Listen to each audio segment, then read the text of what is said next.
Well, we are back, huh? We're back at the 9 Club, everybody. Today, we have a very special guest. Mr. Chris Pastras is with us, a.k.a. Dune.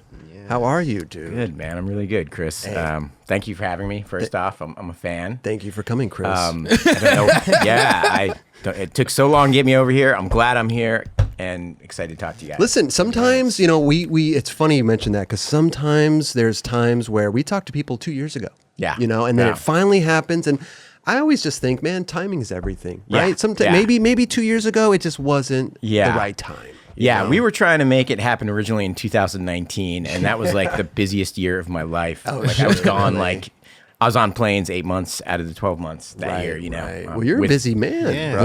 With a 5-year-old at the time, 4-year-old. So, but it was a crazy busy. And then we went from that year to complete nothing. Right. Yeah. So that was to be hitting up Kelly like, hey, can we do something for the 9 Club? Like, we're like, stop and chat, maybe a Zoom thing. We could do something for Instagram. I don't know. I'm kind of bored. Instagram. But that was the thing, though, is like that's IG why stories, whatever. But that's why we switched to the Zoom because we didn't want to like interview new people on Zoom. Like it's so impersonal and like it's not here at the studio. Yeah, for it's sure. like, you know, it's not fun. No, you know, not the same as looking somebody in the eye. Yeah, exactly. Get that vibe, you know. Totally. But we'll get into all the announcing stuff and commentary stuff because I actually did a little commentary job with you. I never got rehired, Dubs. But I don't know what happened. But we'll see. Phoenix AM is a grinder. It's not. Yeah, it's 8 hours of AMs you've barely ever heard of most of the time. Sure. I had a great time, though. It was fun. It was fun chilling with you. That was one of the first times we got to hang out, for real. Yeah. So, and you were doing your thing, man. And the ride back with Thebo, dude. that was epic. Like ring in a car with you and Jim Thebo, who's another one of my favorite human beings in the world. But yeah, the contest thing, not to, start that out, even though we're talking skate stories from the past, way past. It's a different animal, man. Like you have that's why you see those run of shows and you have 30 seconds to talk about format and then a minute to talk about the heat and then 15 seconds to mention the scorings and then you're right into the heat of the action. So it's hard to do this. It's hard to let the air breathe and have conversation. And see, that's what I'm used to. I'm used to the air breathing, you know? Yeah. So when I come into those situations and you got these guys talking in your ear and then I'm listening to you and what you do is incredible because Thanks, I man. don't think I could do that. I don't know if I want to do that because you're like, and we're back at the Phoenix AM. What do we got? We got the two-time champion over here. We got the blah, blah, blah. I'm just sitting there like, okay, goddamn, and I just can't. Sorry, I just can't.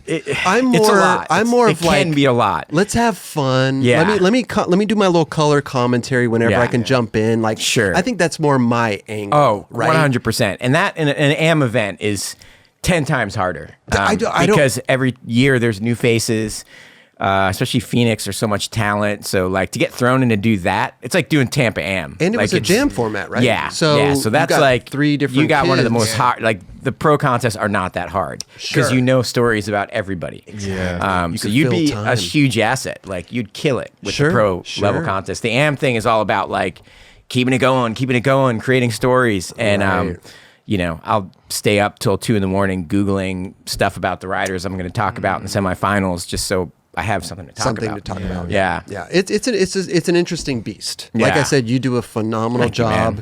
I don't think I could just sit there and be like, okay, go to 1. Okay, hey, welcome back. We're in the and you start going, right? Yeah, it's almost like it's another muscle that you develop in your brain. 100%. It's same with here. You go on autopilot, and I've done it so many times that I step out of the void and I'm like, all right, I'm done. People are like, you gonna watch that back? I'm like, nope.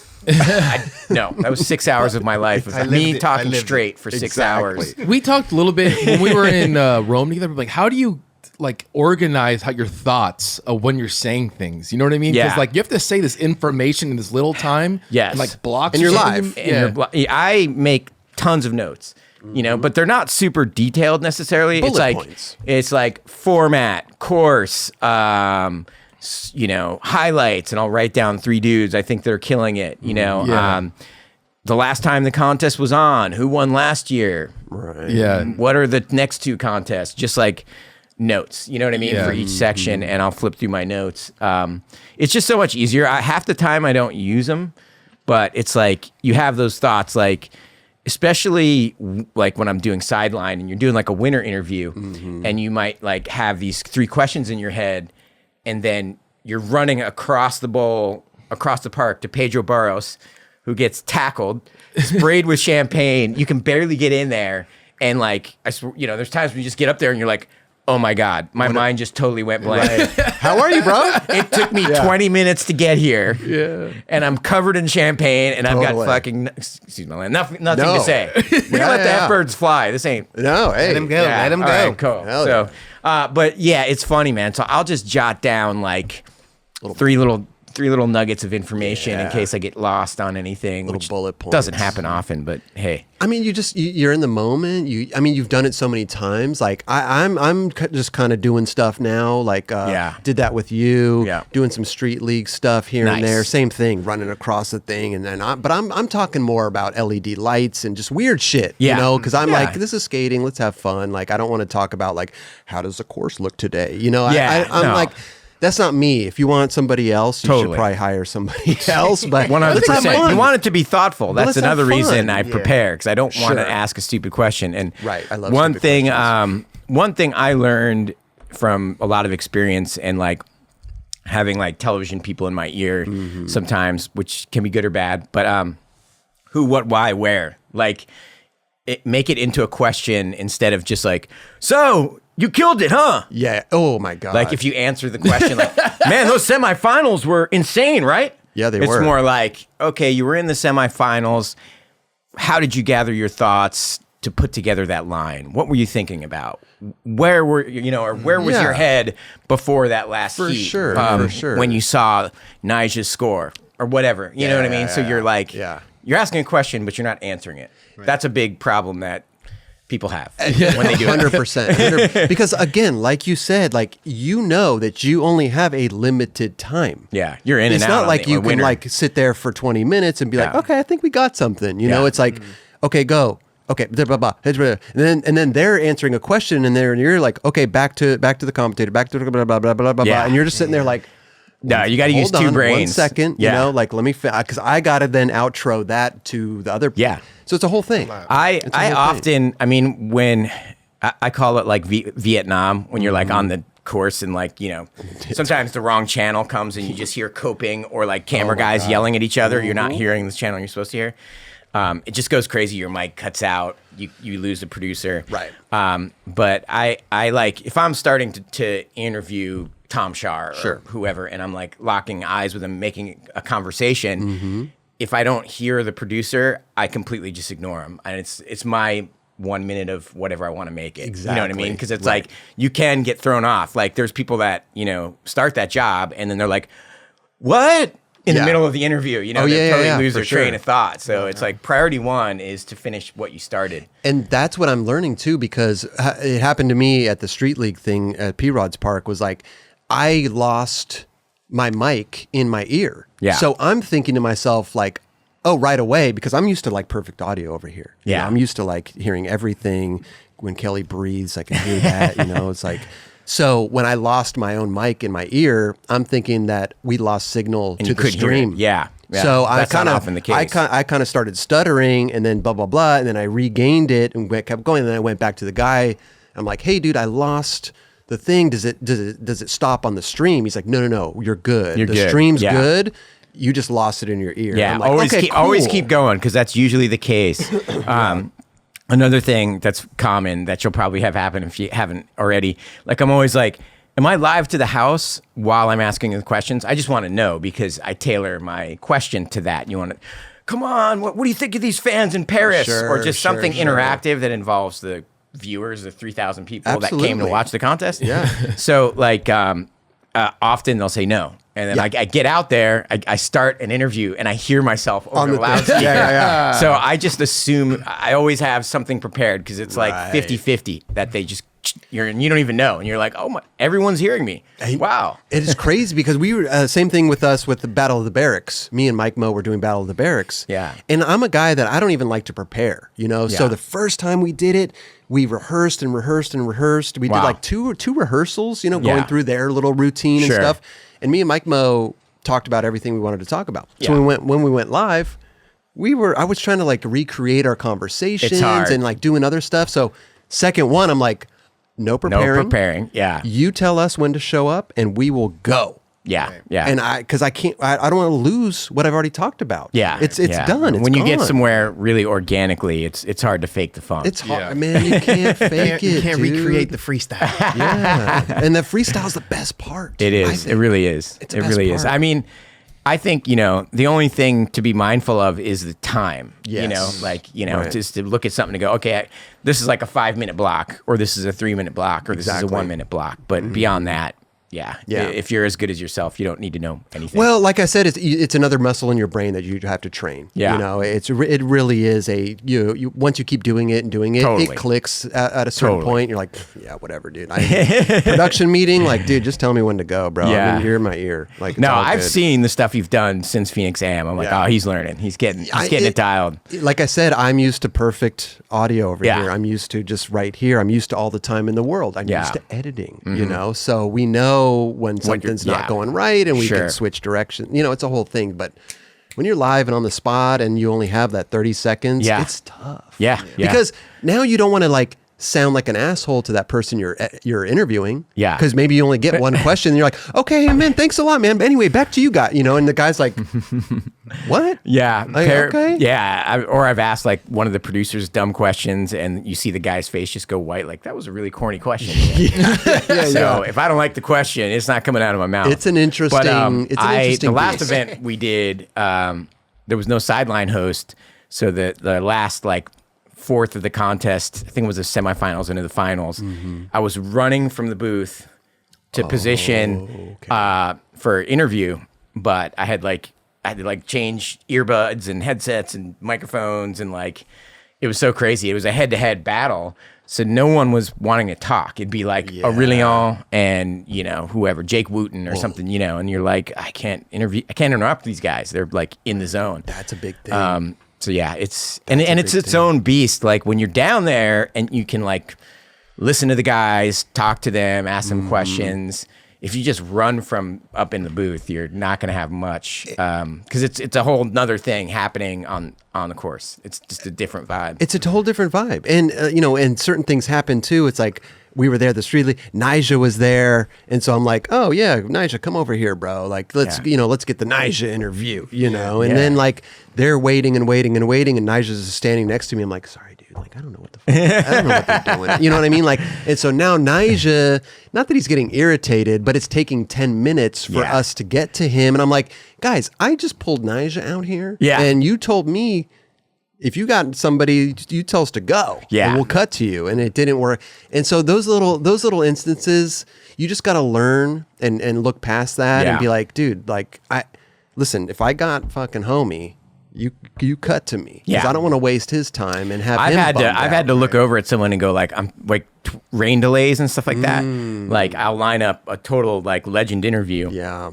And we'll be standing in position for 15 minutes and it's just like, sorry, Pastras, we're not going to get to that interview. I'm like, you're kidding me, man. And at the same time, I just got Christian Hosoi standing here for 15 minutes in the rain. Like, And that's the thing too, is like you're listening to what's going on. So they're standing here and you're kind of ignoring them in a little bit of a way, and you're just standing there like, I don't know what they're, hold on.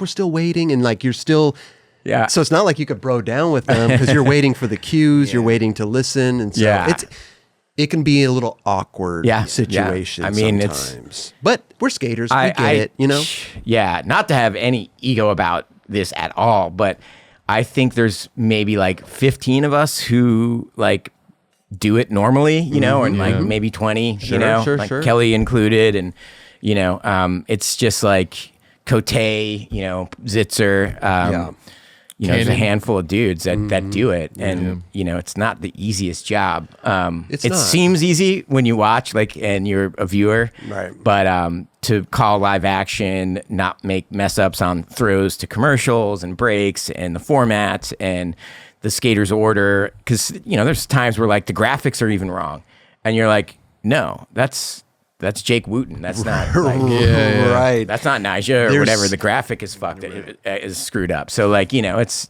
you got to be on your toes, for sure. It's for us. It's we know what's going into this. We know, we've seen the production room. We've seen all the fucking screens and the cameras and the feeds, and so we know that those things happen. But to the viewer, it's like we fucked up. You know what I mean? They get pissed. Dude, that's and you're like, dude, if you guys only knew what went into this shit. Hey man, I gotta say I'm super thankful. I'd be stuck in Echo Park doing my thing. Right. You know what I mean? Like a crotchety old curb skater. So it's really healthy for me to get out there and learn the new kids, and it's challenging. You know what I mean? Take a ride with Jim Tebow. It's about as challenging as skateboarding is. So I'm just thankful. It's fun. Every time I get a plane ticket or a gig, I'm like, wow. Thank you. Well, dude, you're really good at that. You're really good, and the people trust you to do. You know what I mean? And that's hard for someone to trust someone to do that stuff, because that stuff's hard. It's. I mean, we. Who was I? I was with Corbin Harris. We both flew in and went straight to the course from France, which was a 20-hour commute. 12 hours in the air, but all in all, it was a 20-hour transit, and boom for hope you got a little bit of sleep on the plane, because we're going straight to the course. Right. Yeah. But that's boot camp. Sure. Sure. How did you even get into doing all this announcing stuff? Man, Fuel TV, I think. Yes. Yeah. And everyone forgets it, but that was... Not everyone. It wasn't, very popular in the core skate a lot of media, but it was in all the bars. People would be like, "Hey, you're that dude from Fuel TV. I'm a surfer, man. You ask cool questions." But yeah, it was short-lived. Interesting. Huh? Nah, it was. I worked for Fuel TV for 8 years. Oh, yeah, it was around. Yeah, I was in 2005, six maybe, and it went till whenever they started closing down the doors around 2010, I think. But we stuck around another year doing this show for Fox Sports 2 called Action Sports Plus. And it had everything. It was I was the skate dude, there was the BMX guy, the surf guy, the moto guy. So it's sort of like a round table. But anytime you try to combine all those sports in a room, it normally doesn't work. Kind of explodes. But it was fun. Yeah, Action Now, the magazine that never was, pretty much. But yeah, so anyway, that's where I got my toes wet, and I was just like, I should try this. Right. I was getting interviewed by someone at the time, and I was like, man, this dude's really nervous. I could feel his nerve. I don't know why. He's really good, but he was slightly shaking and had cold sweats almost, and I was like, man, I think I could do this without doing that. You know what I mean? I mean, because we know everybody. There's boom cameras sweeping. It's all television studio, and it can be a little freaky. It's super bright lights. Sure. But I was like, I think I can actually pull this off and still make sense. Yeah. And I was a nerd in school. I had AP English and whatnot. So I was supposed to go to college. I just bailed to get a board out for World. Yeah.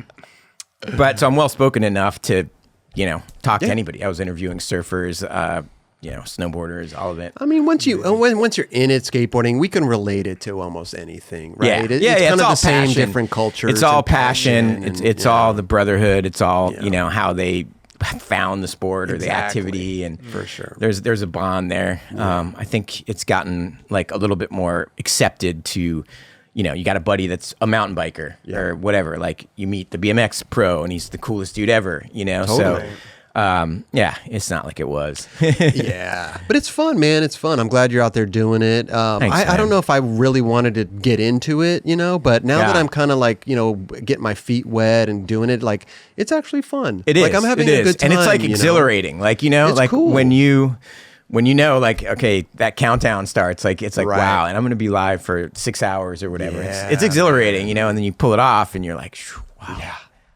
got through it. Yeah, you know. dude. And the best is when you had fun, which is like exactly. You know, normally what happens, like it was super fun in France because I was working with Corbin Harris and Flo Marfang. And I'd never met Flo. Legend, like such an amazing person, so like rad. He actually killed it. But yeah, that was just like a fun broadcast, man. I could have kept talking for 12 more hours. I love it. Yeah, those are the best situations. Yeah. Where it doesn't get old, you're having the greatest time, you know, Totally. because I'm sure you've done events where you're like, oh my God, I've only been going for 30 minutes. Shit. Okay, well, fuck. Here we go. Yeah. Let me buckle down. Totally. You know? Totally. But amazing.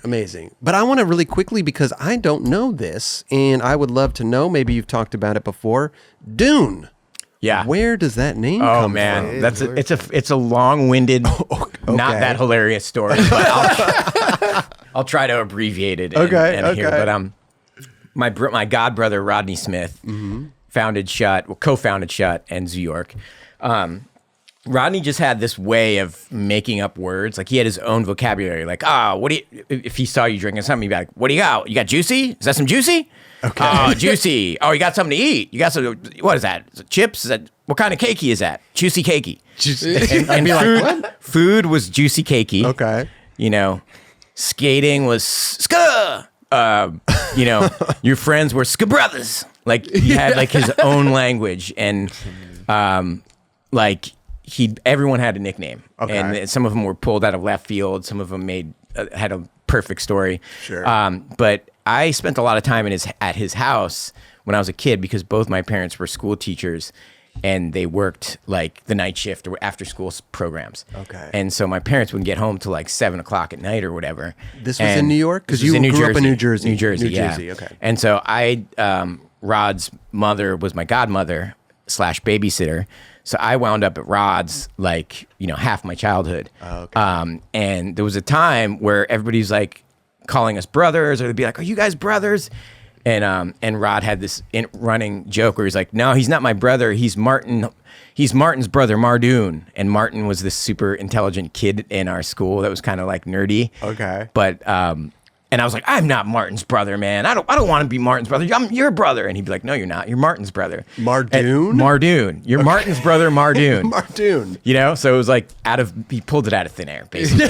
Didn't make a whole lot of sense. And so it was Mardoon teasing me that I was this kid, Martin, who was a nerd, sort of. And we'll save his last name. Okay. But he was teasing me, basically. And then Mardoon morphed into Dune, which I actually stuck and I actually liked. Yeah. Yeah. And so you could have been Mardoon this whole time. Andy Griffith, I say the Andy Griffith show, everyone's out like you had to be 50 to have seen the Andy Griffith show. I love the Andy Griffith show, but listen. There's a crazy like town drunk that breaks a window, and his name is Ernest T. Bass.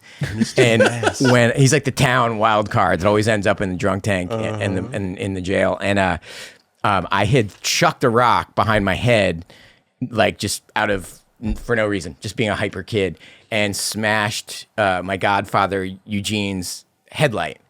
And Rod was like, "What? Oh, what?" And he started calling me T-Bass, Ernest T-Bass, the town wild man, breaking everything, like Ernest T-Bass. So for a while, my nickname was T-Bass, which I really hated. Isn't that the worst? If you get a nickname that you hate and it sticks. Yeah. I mean, you could have been what was it, Mardoon? Mardoon, yeah. Mardoon or T-Bass? Yeah. Dune is great. I've been tempted to make up a fake story so many times, but I'm like, too truthful. It's a great story, man. Like, yeah, we were coming over the sand dune. The sand dune. Light. We're about to go sandboarding. Everything is epic. Sandboarding. Thus, the name Dune was born. Yeah, yeah. That's a great story. I carved the perfect dune. And it was like, At least it does make sense, though. I loved how he pulled it out of thin air. Yeah, everybody had a nickname, and it was like Mike V was Boy V. Boy V. Okay. I don't know why. Boy, he was younger. Maybe he wasn't that much younger. Boy V. But Rodney, the king of the nickname. Dune. So it's stuck, man. Yeah. And to this day. Yeah, and I apologize for that long-winded story. No, it was great. That was great. People ask me, I'm like, good. You probably don't have 20 minutes. Just, right. I'm Dune. Because it's like, you could say that, he gave me the nickname, but there is a backstory. There is a backstory. Yeah, I was being teased about another kid in class. And yeah. And I was like, hell no, I'm not more Dune. Until it got shortened to Dune. And I didn't call myself it. Everybody was like, Dune. So I just started like, and I'd skate with the kids 2 towns over and they'd be like, you're Dune. I'd be like, oh yeah. Or they'd see my ID and be like, who's Chris Pastras? Right. You're Dune. It's like you don't even have a name. So you're just Dune. So when I had my kid, he's Henry Dune Pastras. I just made it official. He's actually Dune by legally. Hell yeah. Wow. Boom. Passing it along. Yeah. That's great, man. That's great. So you growing up in New Jersey, NJ, doing all that. You grew up near Mike V, near Boy V. Kid exactly. V, Boy V? Exactly. Yeah, Boy we V. lived until I was about 7. I lived in his town on the other side of town. It's like a donut hole. Edison, my little town, Metuchen. So I was over here. He was over there. Then I moved to Metuchen, and we were like skating distance. Like, he was like a mile and a half from my house. And he was really good friends with Rodney, my god brother. And I was just a little kid peering out the window like, guys, can I go? No. Oh, no. Yeah, so like I'd be stuck at home. But we had a quarter pipe. At one time, we had a vert ramp that Rod had built. So I had stuff to skate, but I spent a year or two just trying to like tug on their shirts. Like, can you please let me go? Wait a minute. How much older are they than you? Rodney, 5 years. Okay. Mike V, maybe 3. So yeah, but just old enough. You know what I mean? Like Rodney's like 18 and I'm 13. So you don't always want to bring your 13-year-old little brother. Right. But he was very gracious, and I did get to go on a lot of amazing trips. And like trips into the city like regularly, like all the Brooklyn Banks contests. Oh, amazing. We were actually there the day that they filmed all the Bones Brigade video show stuff at, I think it was Bones Brigade video show stuff, but Christian Hosoi ollieing the wall and all that. Wow. Olson was there, Dave Hackett, Christian, Harry Jumanji, who was like a New York City legend, Pepe Torres, I think, is another. I mean, we were just sitting there watching. It's like a demo. Pepe, blanking on Pepe's last name, but there was like a New York crew, Jeremy Henderson, a couple others, Harry was one of them, that were like sponsored and like way ahead of the game. But, they were basically just getting free boards at the time. Right. But somehow we got to witness this session with Hosoi and all those guys, and Hosoi ollieing the wall like it was nothing for the first time. And crazy. Wow. Yeah, and just seeing Mike come up, like he went to Virginia Beach for a while. He came back to New Jersey, and everyone heard about it. Like, Mike V's back, man, and he's sponsored by Powell. And so it was like Mike was like the living local legend, literally, but who was turning global legend. And he came back with a board that Lance Mountain had given him. It was like Lance gave him his board that he was riding. Right. And Mike, I want to say he rode that board for like 4 to 6 months. Oh, wow. Like, he rode it. He was waiting to get a hold of Stacy, and there was no numbers exchanged or anything. And like, but he was they were like, you're on here.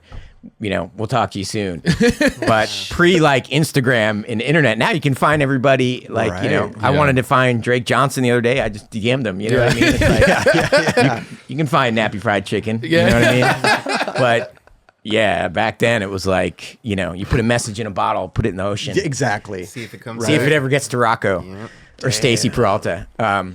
But somehow, he got connected. I remember exactly how, and started getting free boards from Powell. Damn. I was in the midst of the Shut stuff. So yeah. So how with the Shut was your very first sponsor. Yeah. Right. Yeah. Shop sponsors before that. What was going on? Not really. I mean, I was so young. Okay. Like Shut.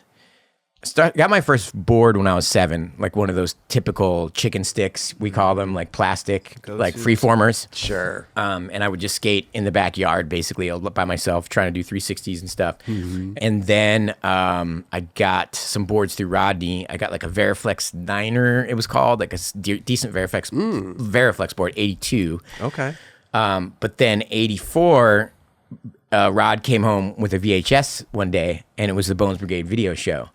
And we had a VCR, popped it in, and I was instantly like, okay, that's exactly what I'm doing. Like, I quit the soccer team, I quit the basketball team. They were giving me a hard time for like showing up late or tired or having shinners, tweaked ankles. I was kind of just like, right. I'm gonna ride this thing. This is fun. So after the Bones video, were you just getting free boards? Yeah, from, like, Rodney? yeah. So you never had to go buy your own? Not really. I mean, he worked at a skate shop called Freestyle, which was in Central Jersey, and they sold like parasails, like surfboards, snowboards, and skateboards. But it was in Central Jersey. There was no waves anywhere. You know what I mean? Wow. But it was like the culture. You know what I mean? Sure. And they had a decent like rack of skateboards. You know, so got Jeff Kendall Mini, Neil Blender Mini. And Rod would come home with all the magazines. So I got to see all, dating back to the Action Now thing, which, you know, they tried to make like an all action sports thing. But then skateboarder magazines, like the earliest ones with Tony Alva. And like he had the poster of Tony. It's iconic, doing the frontside air with the coping on fire. Oh, do you remember that? Okay. It's like I think it's a skateboarder poster, likely. And he's got the fedora hat. And it's just like, I saw that photo and I was like, that's what I want to do. Wow. Like, I want to be that guy. And the boards were hand-me-downs or brand new boards? Pretty much. Okay, A little bit of both. Okay. I was, you know, either Rod would give me one for Christmas or give me a hand-me-down. Do you have like a one, because it seems like you had boards the whole time, but do you have that one board that sticks in your mind? Like, this was my first real board. Well, this is my board. I bought a couple of the Shut boards. This is. Yeah. Go ahead. We have. Where's the? Oh, the other one's here. So this was one of my first ever Shut boards. That here. was it. And like, this is how much we rode the boards. Like, look at that tail, razor, bro. And this was like, yeah. I mean, Shut was a small squad, and this probably like what year was that? 87, maybe. 87. I'm guessing. Okay. So would you say that you started skating around 87, 86? Earlier, 84, when I saw the Bones Brigade video show, the whole Lance Mountain, like cruising through the streets and stuff. Cause like, I knew about vert skating. I knew about like Tic Tacs and 360s and like what was becoming street skating, but there wasn't really any visual representation of it. Got you. Until those earliest Vision videos with Gons. Like one of them's in New York City and he grinds 50-50 grinds that handrail. Those were like some of the first glimpses into street skateboarding, you know, and Stacy and Craig Stesick came together and said like with Lance and like, we want to present this thing, you know, we want to present like you connecting all the dots to all the spots. Like you're going to be the star and you're going to weave through and street skate. And, you know, at the time Lance had been skating curbs with Lucero. So he just took a lot of that skill and, you know, bled into the Bones Brigade video show, and that was like the first real representation of like street skateboarding for us, you know. And once I saw that, I was like, oh, I'm totally hooked. That was like 84. 84. Right. So and Shut started happening between 84 and 86. It was like formulating. It began, Rodney had made these wooden riser pads called UT pads. And they were like, they're wooden riser pads that tapered out. So it took some of the absorption of like landing so your board wouldn't break. Oh. And yeah, it was actually a pretty genius little thing. But it was short for Shut Up and Skate. And so. Wait a minute, were boards breaking back then? I mean, these things look like one of these like Shut beasts, boards I have bro. is broken. Okay. I think the one behind you. Yeah, So it went from UT pads to like them, Alyosha, Eli Gessner, Bruno Musso, Rodney, that whole, you know, the founding fathers sort of, they started making boards originally on Alyosha's roof. And they were like just elongated like Shut, short for Shut Up and Skate. Okay. So so it took a couple years to really get going. There was a couple hand cut boards and as early as 84, 85, but 86 was like when they really started. And by default, I was just riding for the team. How old were you? 14. Yeah. So there was definitely like the little brother syndrome where like I wanted to prove myself outside of my brother, you know, because it's like, well, of course you're going to ride for Shut because it's your brother's company type of thing. You know what I mean? Were you good enough at 14? I was. I mean, as a little kid. Yeah. As a little kid. You know what I mean? Like my skills didn't measure up to Mike Kepper, who was like 18 at the time or 17. Yeah, and so mind-blowingly good. Gotcha. Or Sheffy, who just, you know what I mean? But for the 14 and under class, I would... You could hold your own. I could hold my own. I could top 3 a contest, you know? Perfect. And I did the whole NSA AM circuit when that was all happening, and slowly got better and better. But I kind of, I was dying to like kind of validate myself just for my own like self-pride that, it's not a handout type of thing. You know what I mean? Right. So the minute that like SMA started formulating, Mike started getting some boards, and I think there's a sticker on, here. There's a sticker right here too, SMA. Yeah. Mike started getting this stuff early from Rocco, even as he rode for Powell. And I just thought all the stuff was like super cool, and I'd use all the stickers even on my Shut boards, and eventually started getting boards through Mike and Rocco, like as Mike was leaving Powell. Okay. Now, how did like Rodney and them feel about that? Were they kind of like bummed, or because you're putting a different companies on your board? There was like 10 companies back then, so it's like. I mean, it was a little different. You were allowed to be a fan of like Dogtown or SMA or whatever, like, and you wouldn't really get flack. Okay. It was a vibe. It was a vibe. Yeah, I used to wear Stereo shirts. Dude, totally, right? Like, we all used to wear each other's shirts, you know? Like, it wasn't a thing. And there were so few companies that, like, you're just trying to prop up what you vibe with, you know? Right. And, just to bring up Dogtown, I sort of liken Shut to like the Dogtown of the East, not in the way of like we had no Jay Adams or anything like that, but just like the vibe. The van would pull into town. Jeremy Henderson, who was like 24 years old, would get out. Sean Sheffy would get out. Mike Kepper would get out.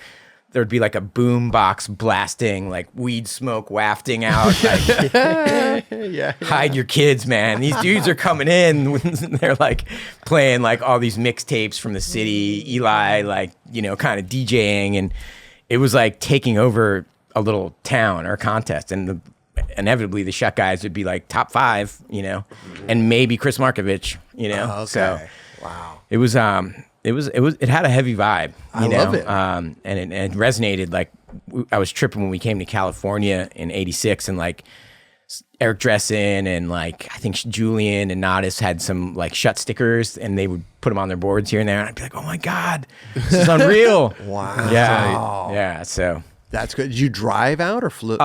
We did both. Okay. But the first one we flew out. Gotcha. It was me, Mike, and our friend Kevin Hartel. Okay. And we stayed with Nodis that time. God, there's a session that happened at a place called Lloyd's Banks, and it was Nodis, Neil Blender, Mark Gonzalez, Jason Lee, Ed Templeton, and the photographer. And Dressen might have been there. I'm not, and Nodis was definitely there. Okay. And I couldn't believe it. Like I just sat down because I was like, oh my God, all my idols are like skating right now. I can't even believe this. Were you like nervous at the same time? Super nervous, yeah. And then I remember like we met Mark that day, and he was like, oh man, there's this kid, Jason Lee, man. I think he's the best street skater there is, man. and we're all like, what? Why? What? He's like, man, he does 360 kickflips. You're not going to believe it, man. It's like a 360, but a flip. It's like, and he catches it real high. And he's explaining this to Mike and I, and we're like, there's no 360 flip. Like maybe the one Rodney Mullen does that's like Rodney, freestyle, like a flick kind of. So you guys had never seen a 360 flip? Not like that. Never even, okay. Not, what? Yeah, Jason used to call him Thussa. Not that much of a big Thussa. Okay. Thussa flip. Thussa flip. I don't know where. But like... Glad that didn't stick. Yeah, I know, right? He was the first person to like get underneath that motherfucking tail and just like have it catch his feet this big. You know what I mean? Wow. And we went to Jason's house that day, and Jason had the mini ramp in the backyard where he got the Baxter Ollie photo. That's kind of iconic for people, and so it was a trip. I got to meet Jason that day and Ed, and then fast forward a year or two later, I met Jason again at Savannah Slamma, and just like walked up and like, hey man, I met you. Remember me and Mike came out to California? And he's like, oh yeah, what's up, man? Dune, right? Yeah. And then later that year, he came to an AM contest. It was like the NSA AM series. They had the big championships was in Arizona. Okay. And Jason was there, not skating in the contest, but skating the parking lots and like doing backside flips to half cab flips to 360 flip to backside 180 flips to another half cab flip to like double flips. And like nobody could even do a kickflip consistently, you know? Like you would maybe risk it. You'd be like, should I try the kickflip in my run? There's like a 40-60 chance I'm not going to make it. You know what I mean? Like, I'll just huck it out there and see what happens. And he's in the parking lot. Just doing lines of flip tricks. Kickflip manual. Kickflip nose manual. It was like a Vaughn's him? parking lot or whatever that was next to the hotel. And he was so effing good that I think he was just like, I don't want to skate that contest. I don't think he even tried to qualify for it. So, but it was like, that Phoenix Am was like the Jason Lee show, you know, like anyone who came out and saw him skate was like, oh my God, you know, because no one had flip tricks like with style consistently enough. Sure. Wait, that was at Phoenix Am? It was a Phoenix, not the same like Cowtown Phoenix Am. It was like an NSA contest. Okay. Yeah. Wow. So you mentioned Savannah Slamma? Yeah. Bro, that's a legendary like video that I used to like rent that from like my local video shop, and that's how I like kind of like discovered like those contests. Yeah. There was that one, and there was another one, Street Style in Tempe. Vision Skate Escape. Yes. It was like the Vision video they did with Mark and all the New York stuff. Were you in Savannah Slam in the contest? No. I just tagged along Mike. I got really lucky. I was like Mike's little buddy, you know. And so it wasn't that odd that I jumped to World eventually, because I was like, me and Mike went he thankfully brought me and my buddy Kevin everywhere.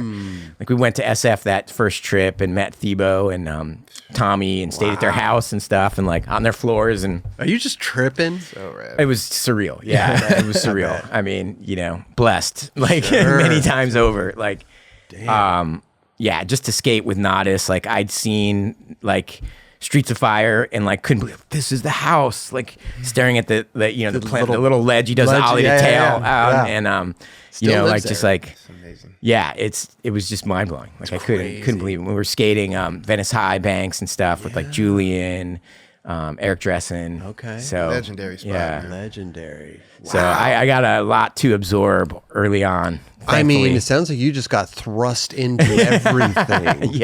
Which is incredible. It was because being around those great skateboarders make you better. It's just it took years. I mean, it took years for me to like. I feel like I came into my own when we started Stereo, just for me. Oh, interesting. Yeah, the other stuff was good, or whatever it was, but like I was a little kid, you know, during Shut. Like I could ollie and stuff, but like I had little kid power, you know. It's kind of different, you know what I mean? Yeah. Especially back then.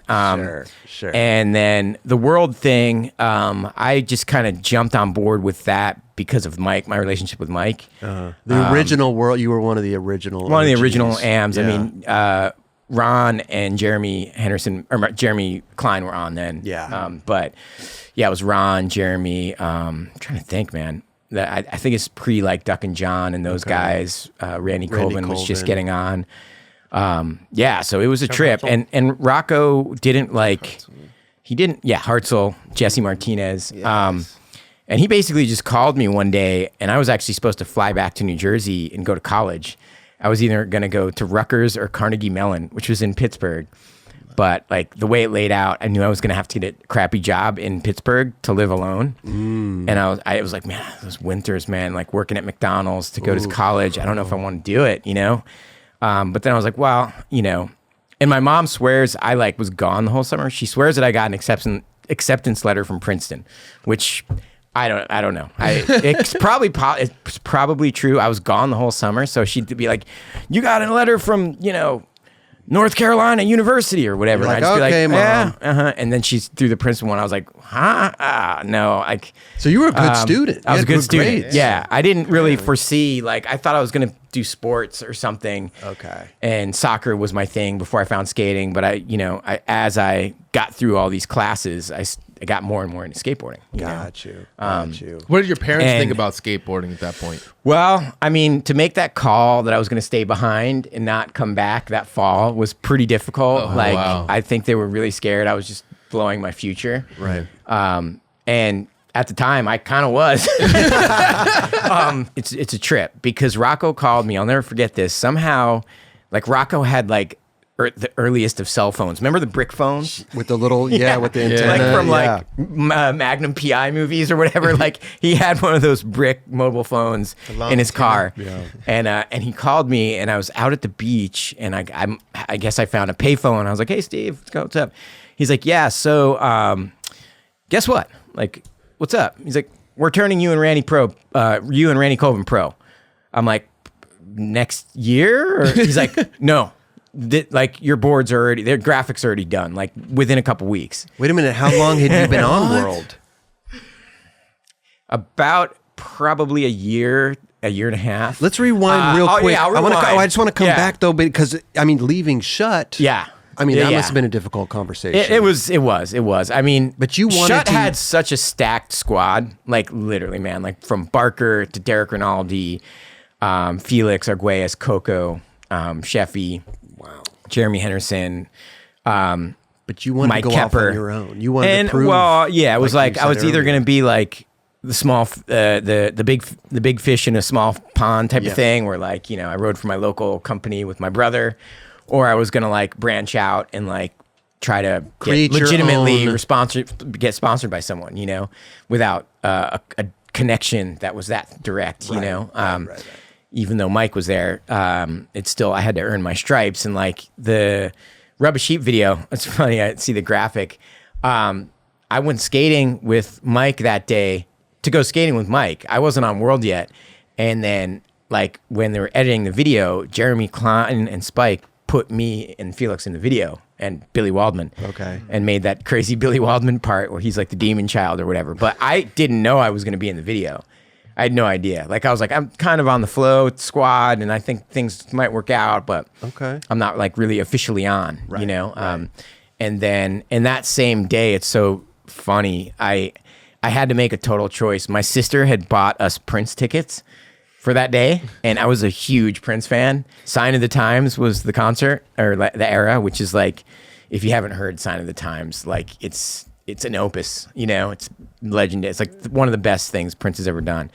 And she had gotten me tickets to see Prince, but it just so happened Mike invited me into the city to skate with Spike Jones. And the concert, I had to meet my sister in like whatever, Madison Square Garden at like 7 p.m. or something like that. Okay. And it just kept getting later and later, and we kept filming. And we filmed all that stuff at the 24th Street banks, I think it's 24th, where the West Side banks, where it's the big old bank to the parking divider, to the Jersey barrier. Okay. It's in there. Gons does like some tricks on it in a video. He does like a fakie lip slide. He does like an ollie. It's not ringing a bell. But anyway, it was like a bank to Jersey barrier spot, and it was super gnarly to skate. And I was filming what would be like the board side to fakie on it, and like a fakie hang up and stuff. And like Spike was all stoked and like filming me, and I was like, holy crap, I think I'm getting in this video. Like, so I just kept skating, and I had to like break it to my sister. There was no cell phone, so I had to call my mom and be like, man, tell Deb I can't come, because I'm like, I had broken myself off, and we skated till like 8 o'clock at night, and I had to miss Prince. The Prince. Oh man, concert. But then like, I mean, honestly, it was like when you were living in the Northeast, and like, Mickey Vukovic came to take photos of the New York guys. Like, you dropped everything. Right. Like, we never got legitimate filmers or photographers. So the fact that Spike, it was unplanned. I didn't know he was in town. Right. It's like the opportunity of a lifetime. Yeah. Basically, I felt it. You got to take advantage. And then it wound up in the video, and then be like, okay, I guess I can call Rocco for some boards now, because I was getting him through Mike. And it all started that way. Is Rodney seeing this video come out? Are you telling him about this opportunity? Yeah, totally. I mean, it wasn't like anything I was hiding from the guys. Okay. They had such a full squad. I mean, I named a part of it. Then it was like Pang and Obed and a bunch of other dudes that were coming up behind those guys. Sure. And I was just like, man, the wait in line to actually like do anything is like 15 people deep. Sure. Because I'm the little bro. Right. You know what I mean? And like, I wanted to like earn my stripes somewhere else where it would be a little bit more legitimized. Okay. So you eventually had to call Rodney. Oh yeah. And be like, hey, World Industries is. Yeah, I mean, they were bummed, but they totally understood. Yeah. They were still my crew. Right, you know what I mean? Right.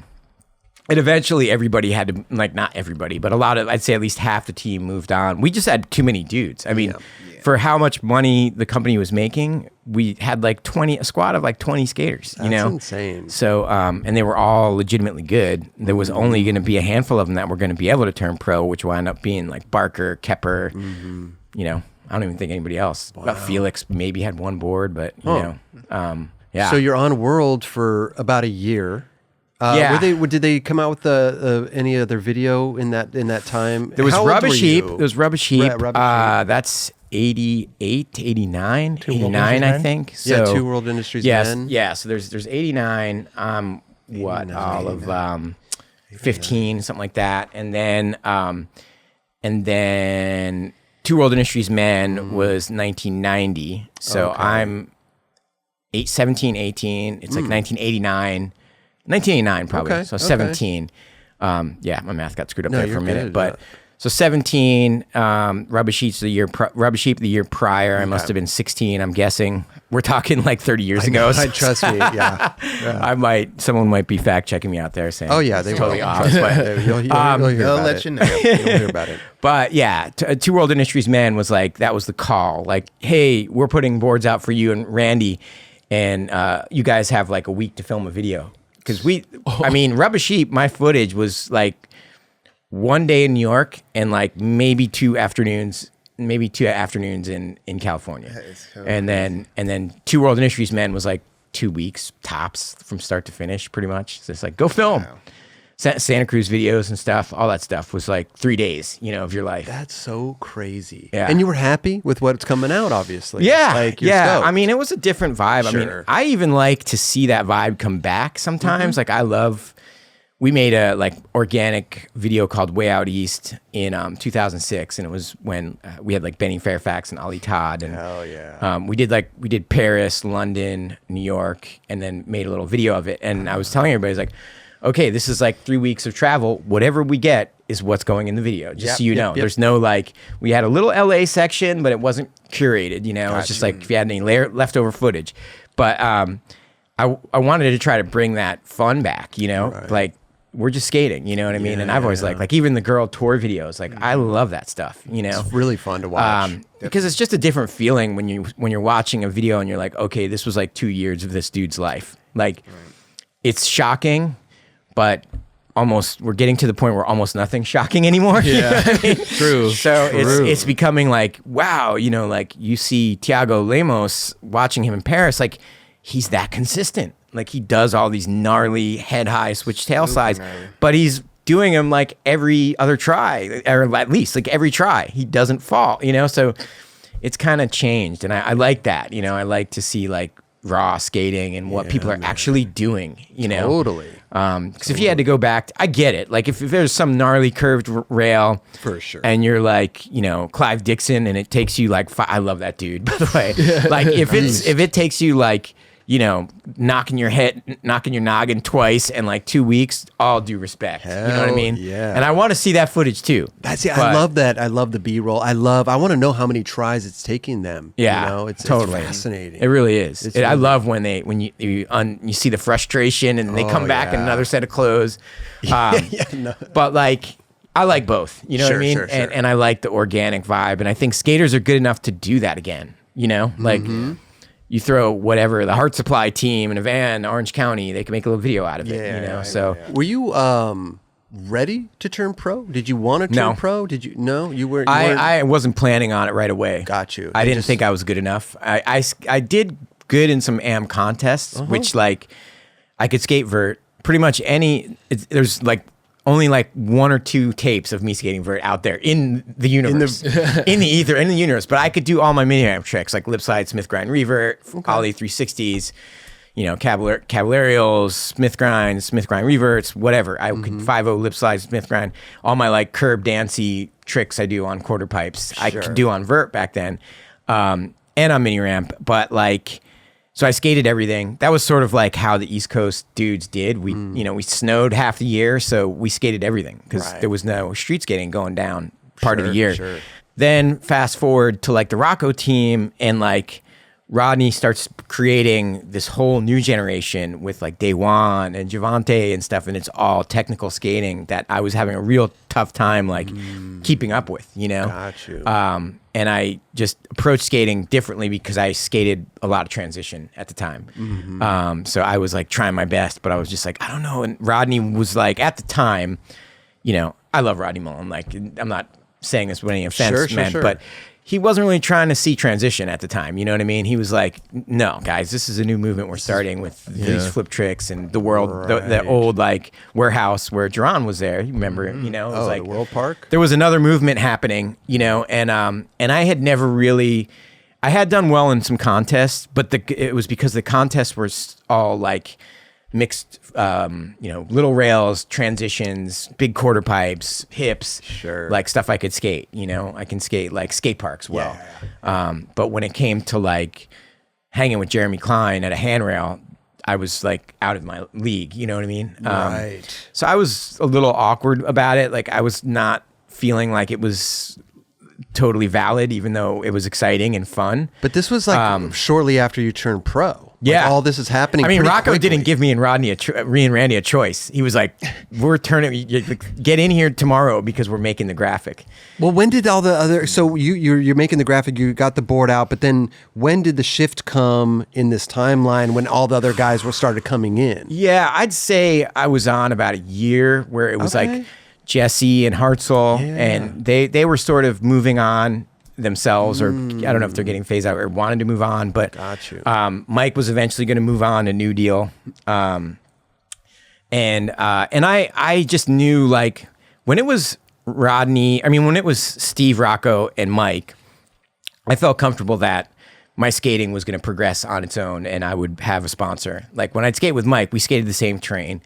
We went to Cheap Skates, which was 2.5 hours from our house, but we skated it like 5 days a week. Okay. We skated vert, we skated mini ramp, we went street skating with Barker afterwards, and I felt totally comfortable, you know? But then when I started skating with Rodney, I was like, one thing I could do early was like nollie stuff and switch ollie stuff. I don't even know where it came from, but I could like nollie 3 boards on a rail or whatever, you know? Like, but everybody's kind of like, what even is that? Like, that's not even happening right now. Sure.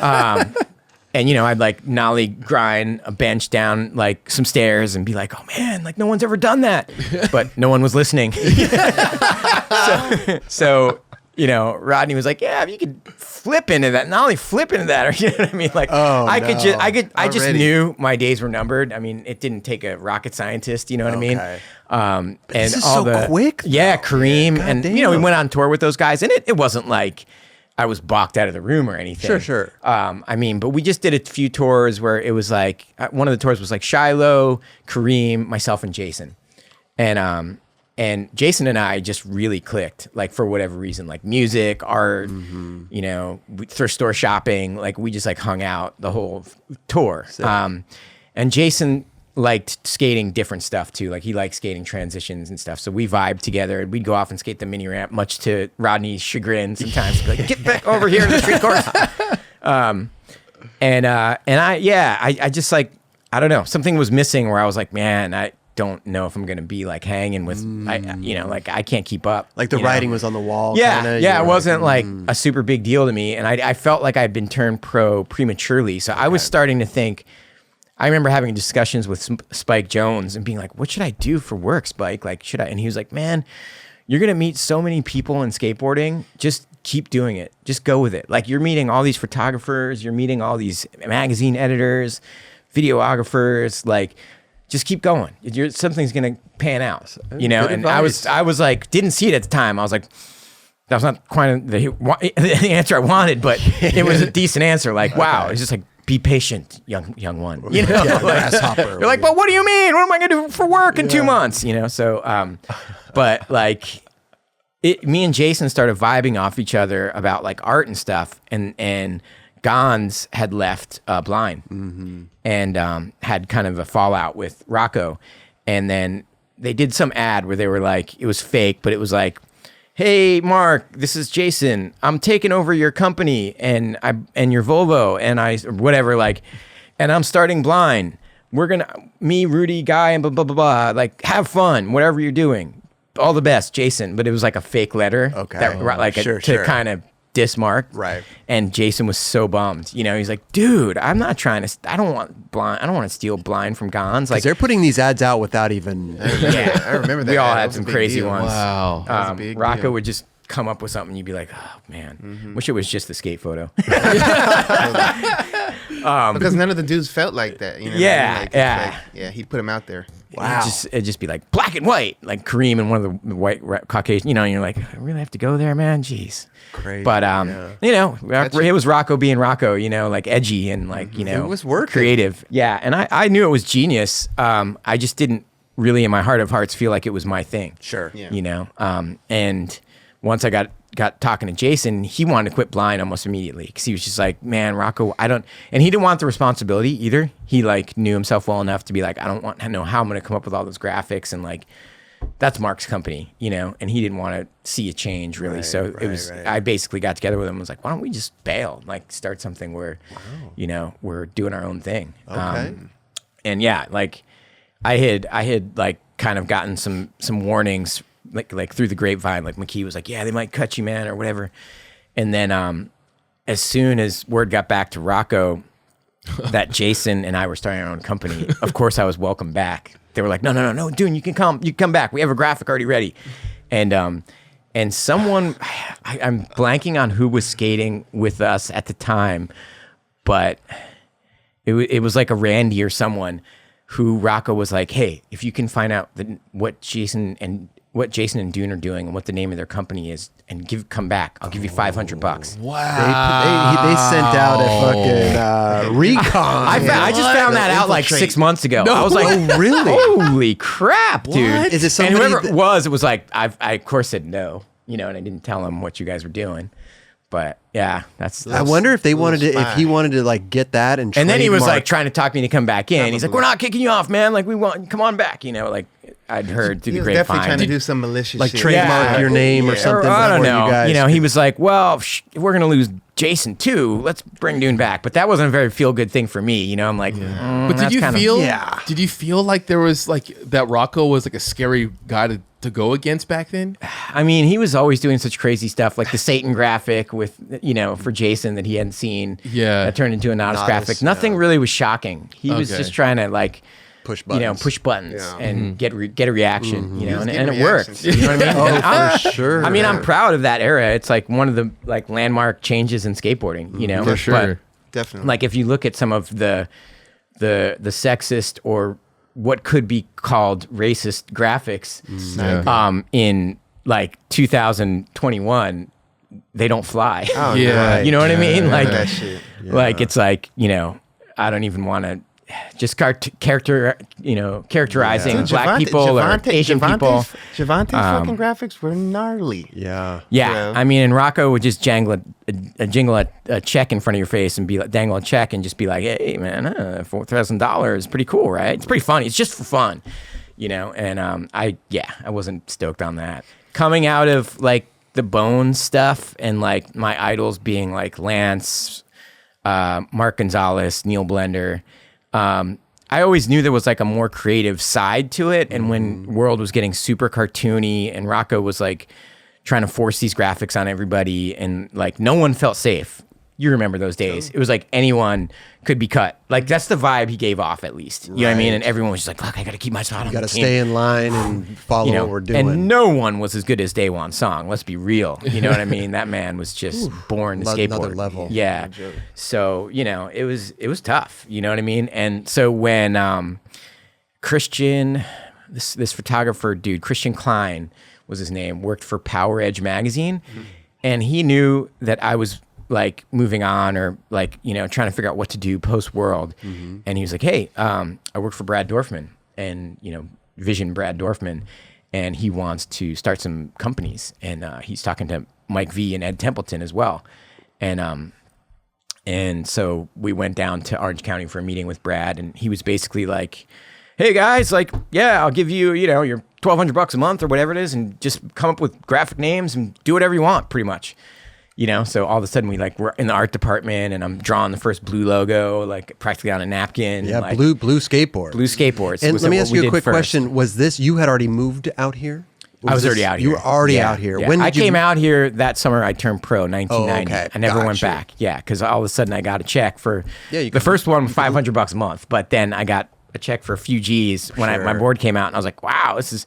And I called home, and they're like, that's more than like my godfather was making doing masonry work, like being a foreman. Like, wow. So it was like, I guess we got to leave him alone because he's doing his thing. Out there doing his thing now. He's making money. Yeah, he's earning. I'm sure if you're like a Stacy Peralta or a Jim Thiebaud, in the back of your mind, you've got more to say than just like purely 360s or whatever, you know what I mean? Like you've got an idea that, and I always kind of had that idea. I was like, I'm not the most gifted skateboarder in the world, but I had a lot of ideas, so the first opportunity I got to like create a brand, I knew I was more comfortable banking on that than I was banking on a pro skateboarding career. Got you. Yeah. When Blue, because out here in like Santa Monica and stuff, when Blue came out, I mean, we kind of at the very first like related it to like World and Blind. We almost thought it was out of that camp. Yeah, we were sort of torn. Like we did some ads that looked like World ads and stuff. Like we were trying to toe the line, but Blue ultimately was like an experiment for doing stereo. Okay. Like we wanted to go retro brand and like dig deep with like record cover logos and a musical vibe and a jazz vibe. Yeah, but we were just kind of, that was the edge of the just the edge of it, like just the tip, like, well, we're figuring this out, but we're not there yet. How long did Blue last? A year? 2? Like, I want to say it was like 8 months. 8 months. Time went by so fast then, because it was all of 91 probably, or part of most of 91, because Jason left Blind in 91. Crazy. And then by winter of 92, Stereo was out for holiday. Wait a minute. You went from so Blue, I mean, you were in Santa Monica and like our crew and everything, like we were digging it. No, it was fine. It was dope, right? Yeah. And then so how did something Sales like weren't that bad. But how did something like that just dissolve? Well, and then I think in the back of our minds, we knew we needed like a creative team. And they didn't have that over there? Not really. It was like the graphic designer was like, whatever you want. He'd just look back at me and be like, okay, here you go. Like, exactly. Like, like, not like, oh, there's this. Okay. I went and looked at this John Coltrane album cover, so I got this trippy idea to do this and this. It was just kind of like, fun. It's like, whatever Jason and Dune want. We were just drawing our own graphics, which was cool, but it kind of had a shelf life where we were going, is there something else out there? And I was hanging out with the extra large guys a bunch, but we just smoke weed and brainstorm ideas about clothing or fashion or skateboarding companies or whatever. And Eli from Extra Large handed me the Blue Notebook, and I'd seen the book that they just put out like 92, and I'd seen it all from my dad. My dad was a jazz musician, so I'd absorbed everything like 10 years prior. But then that book, like I was like, wow. And it was a lot. Initially I started using ideas for Blue, but then it just hit me like, why don't we just go with Stereo? It's like, why don't we just hit the nail on the head? Like, let's stop fucking around here. Right. Just call it what it is, And we heard through the grapevine, like my roommate was Alexandra Pelosi, who was Congresswoman Pelosi's daughter. Wow. We lived in like a 2-bedroom apartment in Venice, like over here, blocks from here, in 1990. Okay. 1991. And and it was funny because my friends back home were teasing me. They're like, dude, Dune's living like Three's Company, because I had 2 girl roommates in Santa Monica, in Venice, and they were all like, did you have knock on our door? Yeah, did you have a neighbor named Larry? Larry. There was no Larry. No Larry. Tim Jackson would come creeping to my window every once in a while. No Felipe the Tuma. cook. Tuma would come by. Hell yeah. But Tuma. so Tuma's awesome. So it was she had a conversation with Thiebaud, and he was asking like, hey, are those guys happy? And she was like, not really, and it was just, we needed a creative team. You know what I'm saying? It's like Girl Skateboards. It's not one person, right? I mean, it's not just skaters. People might think it's just Rick Howard, or whoever is the owner, but it takes this creative team, right? It's a village. And Thiebaud was like, dude, ask those guys if they're happy or what's going on. And we were just like, no way, dude. Deluxe, oh man, like Real Skateboards, Spitfire, like, hell yeah. And we just had this gut feeling like those guys would totally get this, like Tommy And we drove up and had a meeting. We talked on the phone a bunch, like fact stuff, and then had a meeting with Jeff Clint, God rest his soul, Tommy Guerrero, and Jim, and just laid out all the ideas. Half of them were napkin sketches, half of them were tracing paper, and literally album covers. Like, here's what we want to do. Okay. And they were like, we back this. This is great. And not only did they back it, they had ideas. Like Tommy was like, dude, I got so many ideas for this. Yeah. Well, he's a musician, so so it's like clicked with him. And Jeff Clint was as well. So it was like everything was firing. Like and it turned into us coming into Blue trying to come up with ideas to us coming into Deluxe and people handing us ideas. Yes. Like, oh, you mentioned you love like that song, that Coltrane song. So I went and looked up this album, and what do you think of this and that and the other thing? It's like jiving. Beautiful.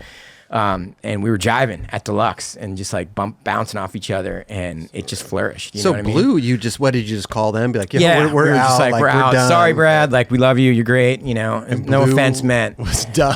Yeah, it was like that. it was like we knew we weren't going to create Stereo with Brad. Unfortunately, you know what I mean. And Right. the guy was like, it was heavy times. I mean, he'd gone from Vision, probably making what, 20, 30, 40, $50 million a year, like being the biggest brand in the world. Sure. To trying to create these like scratchy startups, for a few $1,000s. And Who was originally on Blue? Or me, Kareem, and Jason. Oh, Yeah, So we it's had really an small. AM dude, Sean Christopher, from San Diego. But it was super small. It was me, Kareem, and Jason. And how did would you tell Kareem like, hey, we're Yeah. I mean, we always I think we, in our mind, at least in our minds, we left the door open to him. But World came back and offered him something. He went back. Yeah, and they offered him like a premium deal. Like they're like, we're gonna get Kareem back. Worked. Yeah. So, and no hard feelings at all. Like like it was all a risk. Like we knew Stereo was gonna be good, but we didn't know how good. You know what I mean? Like I couldn't promise Kareem $3,000 a month or anything at that point. Did you guys all skate Slam City Jam? We did a couple times. Yeah, couple times. And then there was. My favorite contest of the Stereo era was the Houston Shut Up and Skate one. I think it was like 93 and 94. That was a great And contest. Jason and I tied for 3rd or 4th place. It's the only time I've ever placed top 10 in a street contest. Everybody was at that contest too. Yeah. It was really rad. Yeah. I mean, that was like when Stereo was like about to blow up, we were maybe not even writing graphics at that point. But yeah, it felt amazing. Like I was just brainstorming, it was like Todd Francis and Christian Cooper and Great artists. amazing. There's like man. 20 more. I mean, they've had like so many amazing artists. This guy Twist over the years that just really added to anything we brought in. And was when you went over to Deluxe it was just you and Jason. Yeah. And then you started to try to team. build that team. Yeah, for Who sure. was the first person you had your eye on? It was a couple dudes. LeVar McBride was in there early. Okay. LeVar was in there very early. Paulo Diaz was in there very early. Paulo would fit that. Mike York was in there very York, early. Yep. From like him being an EMB local and just the Deluxe guys. Did Mike? suggesting- Did Mike go from Reel to Stereo? Yeah. Okay. Yep. Gosh, there's a couple other heads. Rick Ibiseta was on the original lineup. He didn't make the video, but like, yeah. Wow. Yeah. So, but Matt Rod came from Tommy almost immediately. I think Matt might have been the first rider. Okay. Or definitely, yeah. Close to it. Gotcha. Because as soon as we started Stereo, Tommy was like, I got this dude, man. He totally embodies what you're about. Matt And Wow, yeah, totally. he was right. He was right. Yeah. Right. Man, it seems like you guys went from like nothing to like the biggest support system. Yeah. ever. Yeah. It was just, I mean, It's amazing. it's like we'd bring in records like this, you know what I mean? And I'd draw something on a napkin or fax them something, and this wonderful graphic would come back, and be at board series. I'd be like, dude, they really get what we're trying to do here, Wow. Yeah. That's great. And then to have the support of Thrasher at the time and just the whole it's the plug NorCal right there. scene. It's you kind of went in, plugged and played. Yeah. And and then by the time we started working on a visual sound, that's when I was like, okay, I'm like confident in my skating. It's funny because like my skating got better, the less I was worried about being a pro. Yeah. I hear that. Yep. You know what I mean? hear Like that, the more 100%. I had like responsibilities with team graphics, I had to be the guy to go into Deluxe at 10 a.m., which was not early, but I had to be somewhere almost every day. And like to go from that to just skating when I could, all of a sudden my skating just came on into its own. You know probably embraced skating. You probably enjoyed it more. You spent less time on the board. So when you got on the board, it was this thing, magical thing that you. I had less pressure, because I knew like, okay, I could be the creative director here. Right. You know what I mean? And my skating that's when I feel like I should have turned pro. Like 94, 93, 94, I would say. But how old were you in 94, 93? 22. Okay. 21, 22. Yeah, but at that time too, kids were you were turning pro young though, you know, so they wanted to jump on it. But you never knew. Like, I mean, I'd always have conversations with like, man, I wonder how long it's going to last. Like, you know, and I people were in and out. Yeah. It was crazy. Like 3 years, 4 years. Did you move up to San Francisco? Yeah. So you went from LA to San Francisco. Yep. The day the LA earthquake happened. Seriously? The night the LA earthquake happened. Yeah, my apartment building crumbled, or like partially crumbled. We were running out of the doors as like bricks are falling off the ceiling. Oh and like, my gosh. Yeah, like the ceiling is like caving in on us as we're like running through the halls of the apartment. Wow. Some art dude across the street from me left his girlfriend in his apartment. He ran out. I like grabbed her and was like, "Come on!" It was like a movie. Like we were just running, like shit falling everywhere. Damn. Plaster, you know. And we get outside of the apartment building, and like there's like a whole part of it missing. And it was like an old brick building, right where Extra Large was, like above the Onyx Cafe. What used to be the Onyx Cafe. God damn. You'd have to be like my age to know the Onyx Cafe, but right near Extra Large and on Vermont Boulevard, there. And that day, I was already planning to move to SF.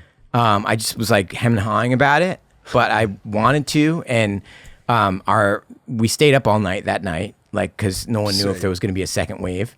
And I like was like, man, I wonder if we're going to be able to get in and get our stuff. And then like, you know, daylight came at one point, and they're like, yeah, you can get in and get your stuff, but we don't know what's going to happen. So I think I might have stayed one more night at Jason's and then came back to my apartment, and there was a condemned notice on the building. The building was condemned. So then I was like, all right, I'm packing everything in. Funny sidebar story here. I bought a Volvo that was once Neil Blender's, and I was so stoked. I was like, dude, I got Neil Blender's Volvo, man. This is insane. Station wagon? Yeah, it was like a 79 tan, like, you know, shift, you know, the shift gears and old school. But I was like, oh man, dude, I was like, dude, this is Neil Blender's car. This is crazy. But I loaded that thing up and went and moved to San Francisco like the next day after the earthquake. Did Jason stay in LA? Yeah. Okay. Yeah. Was that a hard little split? Because you guys seemed like you were tied to the Not hip, really. right? I mean, skating together. Yeah, in some ways. Yeah. In some ways. Yeah. But the brand was flourishing, sure, you know, because I was wanted to there take care of being, you know, in the art room like a few hours a day at least. And that's what it takes. Yeah, he knew it was a good thing. Yeah. You know what I mean? And he loved coming up to SF, like all that stuff from a visual sound. Like he was on fire when he came to skate SF. So good. Sidebar, bro. that apartment that you were living at, was that the time when you were living with Tim Gavin? That was Tim was before that. Okay. That was on Sycamore in Hollywood. Sycamore, yeah. Yeah, and then I went from Sycamore to Los Feliz. He was living in the kitchen. Yeah. Tim Gavin was living in the kitchen? Yeah. Totally. Yeah. Yeah. Did he have a pillow or something? What's going on? A futon? He had a little futon set up. Yeah. Oh, God, man. the life early on as a skater. Yeah, I think my rent was $375, $400 a month for a studio. You know, but, I mean, listen, back then too, you said sometimes you get a check for $3-4 grand. Yeah. With when my board first came out, it was changing quickly. Like, you know, that era, pros would get checks for like $8,000. There weren't that many boards out. Right. You know, if you went into the back of like to look at like cheap skates or whatever in the back of Thrasher, there was like 40 boards, 40 pro boards. Now there's like 800 pro boards, you know? It's crazy. So you didn't even have to you just had to be on the right team, you know, to get a check for a few grand or more. Gnarly, man. Yeah. I didn't see. I mean, I heard about him. I wasn't pro at that time, but I definitely was like, damn. Damn. All right. That's something to look forward to. But the skating was morphing and changing, like becoming really small and intertwined and like organic again, in the 90s. When you moved up to SF and Stereo was really gaining traction and you said that's the time you should have turned pro, what year was that again? 90. We started Stereo the winter of 92. Okay. I'm trying to 93, 94. Yeah. 93, by 94. Yeah. 93 was the Houston Shut Up and Skate, I believe. Okay. And then, I felt like I deserved a board when we started Stereo because it was our vibe. You know what I mean? Right. But I just mean skating wise, like by the time we made a visual sound, I was like, okay, I'm pretty confident in what I can do here. Isn't that funny? Skateboarding's such a mental thing. Yeah. That you really got to have the right environment. You got to have the right you said motivation. The pressure was lifted. Yeah. When you got out of there. Yeah, and Jim and them were just like, do whatever you want, man. Go ollie off a bump. Such a great vibe. Yeah. Because you're now, when you're over there, you're feeling you can't do what you really want to do. Yeah. What you really want to do is skate and progress in your own way. Yeah. And not be conformed to something else. I was and still am a huge fan of every guy on World that came up after me. You know, like we loved Kareem and Shiloh and all you guys, like it wasn't like anything bitter. It was just, we had a different type of skating and it wasn't as technical. You know what I mean? So it was like kind of trying to fit a square peg into a round hole until we like did our own thing. We're like, we're going to make it cool to just like backside 180 down a street. Why not? Love you know what I mean? 100%. And I'm sure even with Girl, you guys were able to create much more of your own vibe than World. It was a different type of. I think there was so many different shades of like what like you guys had your own like look and feel. And, you know what I mean, and Girl as well. You know what I mean? 100%. Yeah. It was a fun time. Totally. Man, the 90s, the 90s, man. Those are the videos that I watch now to get myself hyped to go skate. Yeah. None of the new stuff really it's just gnarly. It's hard to relate. Something's unrelatable. It's hard to relate. Like I want to watch my childhood shit that I fucking wore the tape out and it brings me back. Totally. I mean, I can't tell you like how many people like when I first started skating curbs again, this is like 2015. I did it because of my kid and just like lack of like time and space to like really go skate. And the Home Depot parking lot was like a mile from my house. Okay. And it's like I'd skate on his naps. Like, basically, or like, when he was done eating dinner or when he was going down or whatever, like I'd skate these little windows where like I had to pick somewhere really local. Sure. And at first I was like really self-conscious about posting the curb clips. You're speaking I really was. Choir. Right I was like, oh man, I don't know. Like people are going to be like, what are you doing, dude? Like skating curbs? Like, you're just doing done, slappies. Like I didn't know what kind of reception I was going to get from it. And not that I cared overly, but I was just, I didn't know. I get you, 100%. And out of the woodwork immediately came all these older skaters that were like, man, I got 2 kids. I work 9 to 5. The only time I get to skate is when I'm driving home past this garage, this parking structure, and I get to skate curbs for 45 minutes. And watching your videos has stoked me out so much. Like all these old dudes that were like, man, I can't skate handrails anymore, but I started watching your guys' curb videos and I'm loving it. Keep it going. Like, you got me stoked. I did my first feeble grind. Bro. You know what I mean? It's like, it's best response. It's remaking skateboarding for people that are like past their prime, arguably. I miss the whole slappy era, right? So for me, trying to do the slappies, and listen, you're preaching to the choir. Like I was trying to hide the slappy thing. I would like try to like have my rails the same color as the graphic on my board. Like I wasn't Instagramming stuff. Like I was a little self-conscious, but then once you get into it, it's like, man, this is skateboarding. Like it doesn't matter if you're on a curb or a ledge or a fucking mega ramp. Like it's all skateboarding and it's fucking fun. There's all different types of fans, Totally. Like there's like the 11-year-old that wants to buy Najee Houston's board 100%. For every reason right under the sun.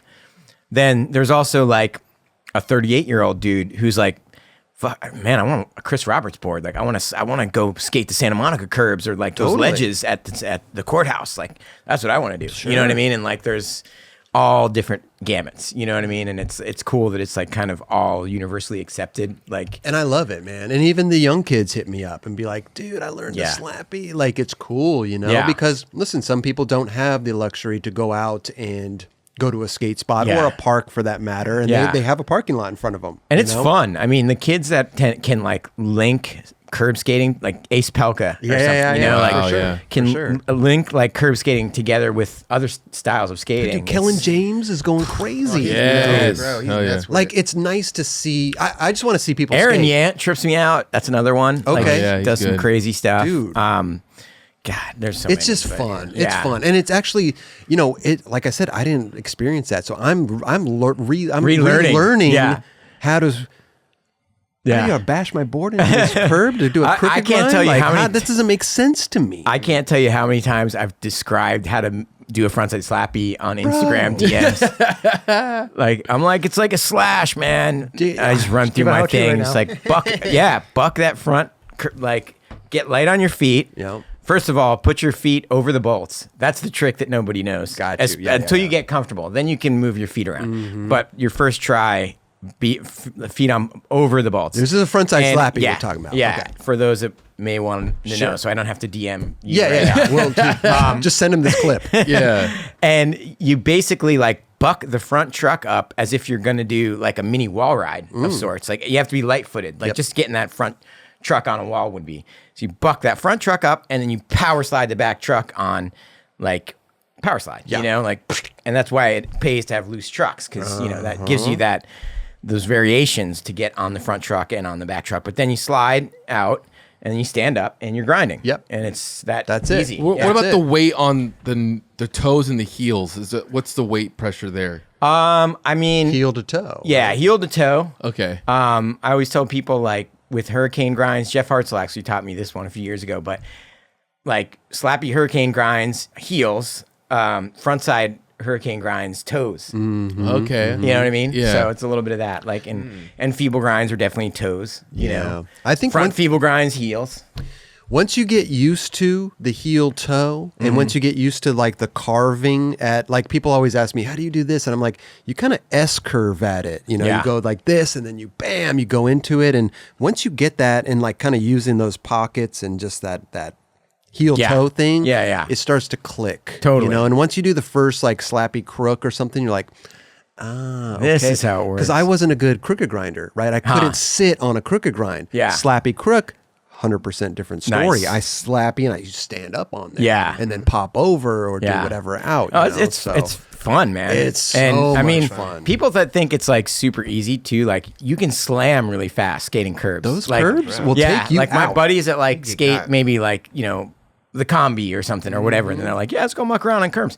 They often get hurt because the time, the slams happen in a split second. Oh, dude, like, you're down. You're already looking up going, what happened? And plus, the curbs are waxed to death. Watch the bro. grease. Yeah, it's not it's not easy. It's easier, but they'll take you out, those curbs. Yeah. If you're not careful, you got to know what you're doing. You got to know what you're doing. It's fun though, man.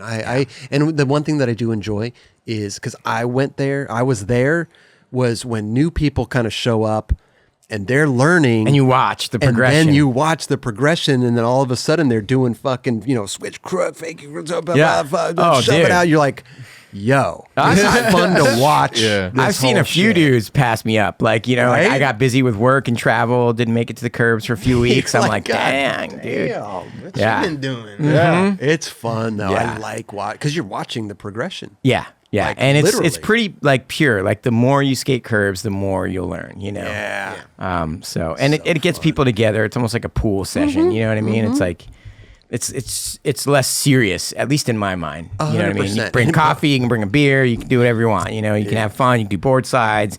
You can flip into something if you want. You can, you know, go switch, but it's like there's no rules. Oh my God. To me, it's just hanging with the friends. Yeah. Having a it's good bro time. Down. It can get serious though, Chris. It can get serious. It can get serious. One time when that fucking iPhone comes out or something, and you can't do the trick. Ooh. Yeah. Yeah, tempers flare. Serious, bro. It's true. It's very true. I try to not let that happen though. It's tough because I mean I don't really get to skate that much. Yeah. So I do get frustrated though. We have that OCD can't give up skater thing. You know what I mean? It's in the mind. I can do it, but it's like watching the contest. The past few weeks and stuff. It's like when someone gets stuck on a trick and you see it just like it their run destroys just them. Disintegrates. You know what I mean? It's like, dude, don't get stuck on the frontside flip or whatever. You know what I mean? Switch it and up. Same thing can happen to you on curbs. It's interesting. It's so interesting. I love it. But I love them. I love it, man. I love it. Yeah. We got to get a session together. Dude, bro. seriously. Yeah. I got to come skate these skate Venice the curbs. It's fun times, dude. Yes. I got to credit Lance Mountain and John Lucero for the slappy. I don't know exactly what park they invented it out at, but supposedly they got kicked out of the park and we're just skating the parking lot. And John is actually the one. He'll give some credit to Lance, but Lance says John is the one who invented the first slappy. So really, much respect to John Lucero. Wow. Yeah. I never even We're thought getting about that. kicked That's out amazing. of skating a park. So What they would just, you go kicked out for? I know. Two of the nicest dudes. Damn. No That's pads, so funny, baby? man. Yeah. It's so Yeah, funny. probably Pad Nanny. Yeah. And I wonder where the word slappy came from. I mean, I always wonder these That's true. things. Yeah. Like why? I remember seeing John at a demo in a rotation station in Illinois.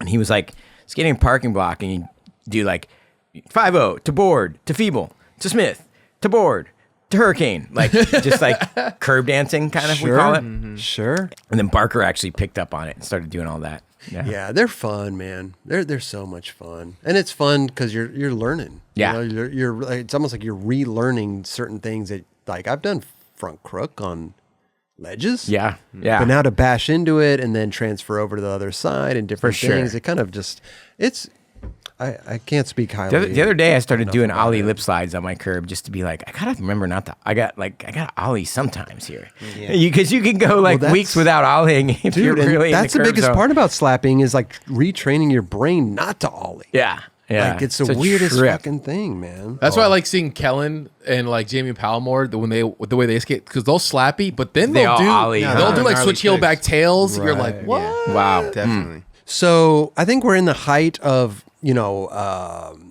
stereo at Deluxe. Yeah. Everything's going well. You guys eventually left Deluxe. Yeah, eventually. I mean, we 94 supposedly we were like the top brand of the year. Amazing. But sales were what, like 1 million something. But Okay. skateboarding was really small because now that's not a ton of money for a brand. You know. Buying the product, the art, the art people, like there's a lot. Yeah, there's that so many goes people to into feed. Yeah, the it. team, travel, like all Oh of it. my So, God. so yeah, we had a good run. It kind of ran its course, so to speak. At Deluxe or At in Deluxe, okay. just like I remember one morning I came in at Deluxe and Jeff Clint put me on the phone with one. He's like, "Dude, somebody wants to talk to you." It's one of our distributors, and he's like, "Hey, Dune, I don't know how to tell you this, but the whole jazz thing is just kind of dead."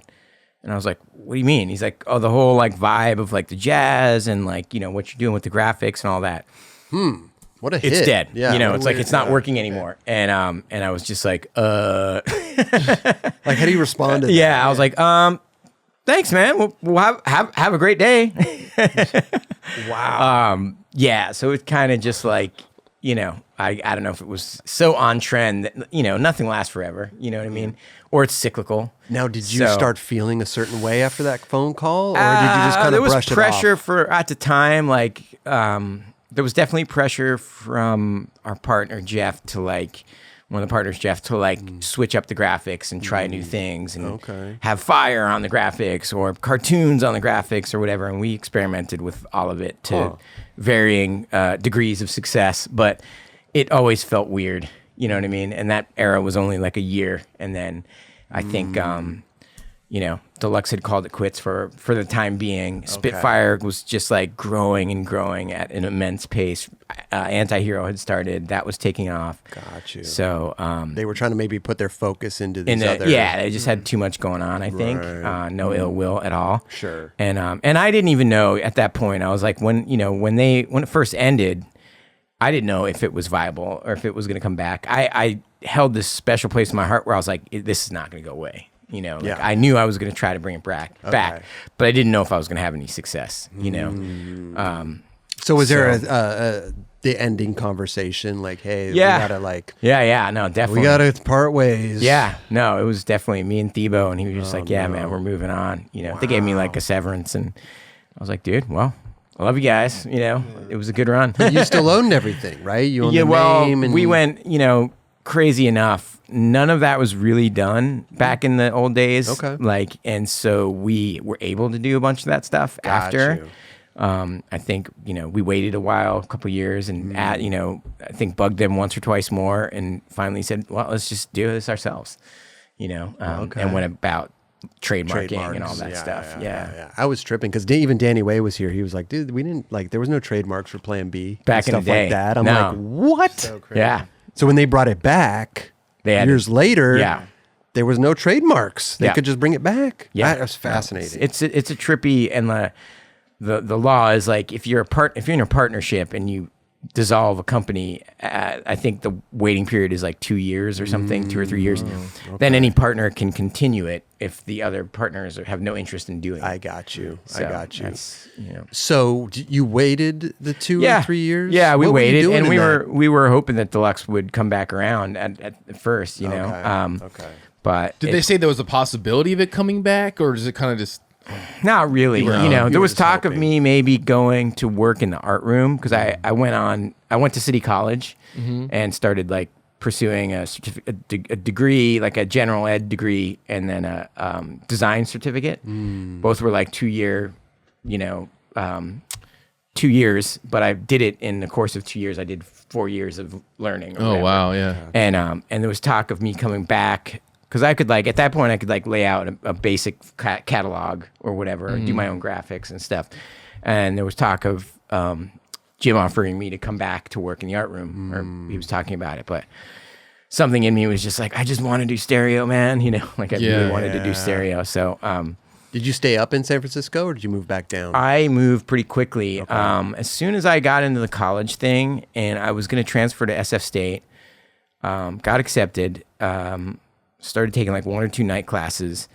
Someone hit me up. I ran into this dude in SF at a bar, and he was like, I was like, yeah, man, my skating thing. I was like, I don't know what's going to happen with it. He was like, really? What are you doing for work? And I was like, catering and going to City College. Okay. And he was like, what? Well, Osiris is looking for a new team manager. I was like, Osiris in San Diego? And he's like, yeah, you should call, you know, Tony Mag or whoever. And like, I was like, I don't know, man, but I'll give it a try. Sure. Yeah. And I called those dudes, and they were like, Dune, yeah, we'd love to have you down for a meeting. And so I took the meeting, and I basically was like, man, these shoes are crazy looking. Like, you guys need to like scale it back. Like, I can help you make it cool. Okay. You gotta like, and you gotta highlight like these dudes that are like, you know, Jerry Sue, Louis Barletta, Dylan Reeder, you know, getting Ali Boulala on at the time, and just being like, just make slim, good-looking shoes. Like, no one wants to see D3 right now, you know? Maybe it'll come back, but not right now. Sure. Sure. So when they were like, man, this dude kind of like, I left the meeting thinking I was either going to get a job or get totally fired, you know? Like, before you got the job. Before I got the job. Yeah, they're either going to be like, that dude was a total a-hole, or, you know, I think he's right. Like coming in here telling us now what we need to do. But they needed to hear it. You know? So, and it wasn't a ton of money, but it was enough for me to live, and moved down to San Diego. And so you moved to San Diego? Yeah, for like North County for like 2 years. Okay. I was such a fish out of water, man. And then like the whole time, I mean, I'm sure you probably have stereo on the back of your mind. Like maybe I could get in with those. Like, were you trying to think of ways to get it going again? Yeah, 100%. And they wanted to bring it back, but Jason was like, nah, I don't know. He wasn't into it. Got you. Was that frustrating, or were you kind of like, in some ways, but I didn't creatively, I wasn't sure it was going to work. Yeah. You know, I wasn't sure if it was the right group. Got you. But, yeah, it was a trippy time. And we toured like 8 months out of the year. I lived with Brian Howard. I lived with PLG. I was never home. Like, it was the Aftermath tour, like after the storm. Yeah, okay. Wow. So we had these crazy mega buses, and we're just like constantly traveling. You went on to be the team manager right after the video came out. The storm. The storm. Wow. Shortly after the storm. Yeah. Were dudes kind of like tripping out on you being the TM? Like, yeah. Oh yeah. It was a weird, like, people were either like stoked or like, uh-oh. Yeah.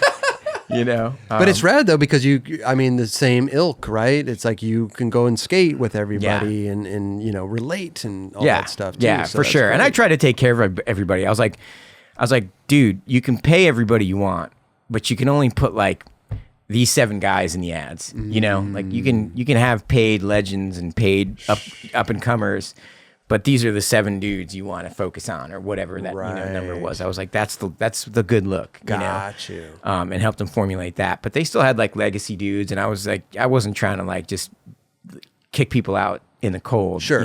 Sure. And then I was like, and this might change, but right now these are the 7 guys for this next season. You know what I mean? Right. Like that we need to focus on, because we need to change this vibe a bit. Yeah. Yeah. So Aftermath. yeah, and then that subject to change came out when I was there. Hated that name. You didn't like it? No, it wasn't my concept. I love the video's cool. Yeah. Shakis, God rest his soul, put that togetger. Wow. Yeah, it was a great video. Yeah. But yeah, I didn't like the title. How long did the Osiris thing last? That was about 2 years. Okay. And then I strangely was traveling through Europe, and one of our bus drivers, our tour guides or whatever, thankfully I didn't have to drive the vans in Europe because they were on the wrong side of the road and all that. In some places. And so he was wearing all this steezy gear, like velour sweatsuits and stuff, and like sweaters. And I was like, "Yo, what is this clothes? Like, what are you rocking right now?" And he was like, it's we." And he's like, "Yeah, it's a Swedish brand. My friends run it. They're skaters, snowboarders."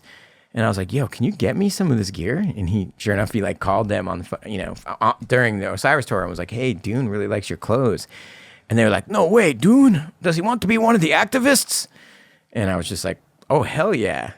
So I actually got on We, which became We SC, before Stereo restarted. Yep. Okay, I remember that. And was, helping them kind of culminate a team.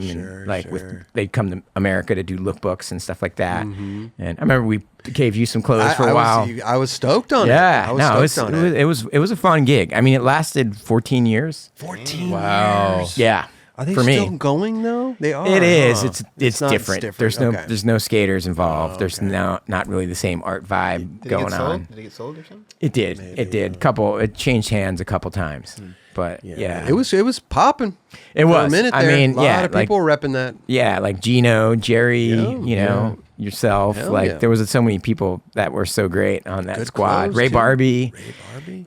Getting Jason in the mix, that was super fun. And all of a sudden, like, we wanted us to do this world European tour, like where we just did interviews and skated with the people, like sidewalks and all that. And we did it. And midway or like right prior, we're like, man, we should just like start putting the word out that we're going to do Stereo. Like we're traveling the world talking about WSC. Let's start throwing Stereo in the mix. Got you. And we started just telling people like, yeah, we're going to bring back Stereo. So Without a plan. Without an exact plan. Sure. Yeah. And then we'd had some interest, and we got back, and Bod Boyle contacted us around that time and was like, yeah, let's do this, man. I'll make it. And he fully like laid it all out, like budget, salaries for everybody, sales goals, you name it, the whole thing. So we were like, wow, here we go. But this is for Giant? For Giant Distribution. Got you. Okay. Yeah, 2004, I want to say. 2003, 2004. It's amazing. Yeah, and then we did that Way Out East video with touring Europe. So, yeah, it was good. Damn. Good reboot. Just from the word of mouth, just putting it out there, get back, and boom. Yeah. That's crazy. No, put good stuff and good vibes out in the world. Sometimes it comes back, you know what I mean? And I think a lot of people were sentimental about Stereo. Sure. And because it, even these days, like I'll have somebody come up to me and be like, hey man, Stereo is the reason I went to art school or the reason I became a designer or like, wow, the reason I shot photos or whatever, and that's like the highest compliment ever. It means more than somebody being like, yo man, I learned Nollie 50-50s because of you. I'm like, sorry. You know what's awesome I thought too is that you bringing Benny Fairfax into the mix. Yeah. And like when Benny Nollie healed the triple set. Yeah. That like blew up. And you're like, kind of Bod had a real like global vision. Hats off to him. Like, you know, he was like, we got to get like somebody from Europe and blah, blah, blah. You know, he's still really good about that with his teams. So, and Benny rode for We SC. So it was just a no-brainer. We went skating with him a couple times in Stockholm and we were like, that's the kid. You know what I mean? Sick. It was instant. That's awesome. Rad dude. Yeah, Benny was super sick. styly. So when you got into Giant, now did you bring any of the old team back, or did you start kind of from scratch? We kind of started from Jason? scratch. Yeah. Right. I mean, now we've come back around to where we have like the classics guys, we call them. Okay. And it's like Clint Peterson will probably have a board for the next 10 years if he Clint wants to Peterson. do one. Sure, you know. Sure. So yeah, but back then it was a pretty tight ship. Okay. You know, Okay. There's none of the OG dudes. And you know, I mean, times change. Different. It's a reboot. You know, you figure it out. You know. Yeah, 100%. Yeah, and it was like the money was already so like well allocated that I was like, oh man, we just got to run with this. You know. Right. And we had a really talented designer named Matt Irving that kind of breathed some new life into it. Okay. Same designs, kind of, but then He just put he had like a twist. modernist Okay. twist to it that I hadn't really seen. Were you digging it? Yeah, I was. Okay. I was. But when he moved on, I was like, well, you know, it wasn't my favorite phase of stereo. I wanted to get back to the classic, like, you know, Blue Note looking aesthetic. And crazy enough, now we're talking to, I don't want to jinx or anything, but we're talking to Blue Note about a collaboration, like a valid Blue Note collaboration, which should have happened 20 years ago. I know, seriously, you know? seriously. So yeah. And what year is this now that you're doing it with the Giant? 2003, 2004. That was it. 2 years with them. No, I mean it went till Giant. Bod was there till 2005 or 6. Okay. And then moved on to Dwindle. Sure. And that was a huge disappointment because we were like, dude, you know. So you were there for we were there. while. Yeah, we were there for a few Okay. years, and then he moved on, and we were very disappointed, you know, because we knew Bod had the game plan, Right. and a couple dudes came in from different. One dude had worked at like I can't remember, like Volcom or something, and they were just some skaters that pulled their cash flow together to try to pick up Giant after Bod had left, but it never kind of got back on top. I feel you. So did it kind of just eventually start not feeling right? Yeah, after it just Bod started. left? Yeah, and there, you know, the energy left the building in some ways, and then we went into doing it by ourselves, 2008 to 2010. Okay. Yeah. When did Jason Lee, when did he start going into the acting world? Because, I mean, he was in a few movies here and there, but then he really got that My Name is Earl role. Yeah. What years were those when he really started to go for it? You know, it started with Mallrats. That was his first film, 95. He was in a film called Mi Vida Loca. I was supposed to actually be in it, but him and Spike replaced me, and I had broken up with my girlfriend at the time, and she was like, her mom was making the movie. I was like, I guess I'm not going to be in that one. It was like an extra role though, you know, like they come up and try to buy weed off somebody in the movie called Mi Vida Loca. Jason and Spike are in that. Amazing. But that was Jason's first on camera work, and then he started dating this girl that was like an actress, Marissa Ribisi, and her mom became Jason's manager. Like then he started going out for auditions, and he found stuff like almost immediately. You know, I mean, talented guy. You know? All you had to do was pop in the blind video and be like, "This is the funny guy." You know what I mean? And he got Mallrats with Kevin Smith, and that took off. And Chasing Amy, and Vanilla Sky a few years later. And I mean, he was cooking. He was doing some stuff. And then My Name is Earl comes My Name is along. Earl. Yeah, I'm bad with years, but I want to say that was like 2008, maybe 2008. Yeah. When he got My Name is Earl, because I know Stereo, like you said, it was Deluxe, then Giant, and then after Giant, did you guys take a couple years off, or no? We went straight into doing it by yourself. Yeah. I think my question is, with Jason getting into the acting business and not focusing maybe 100% on skateboarding, did that put a strain on Stereo and maybe yourself?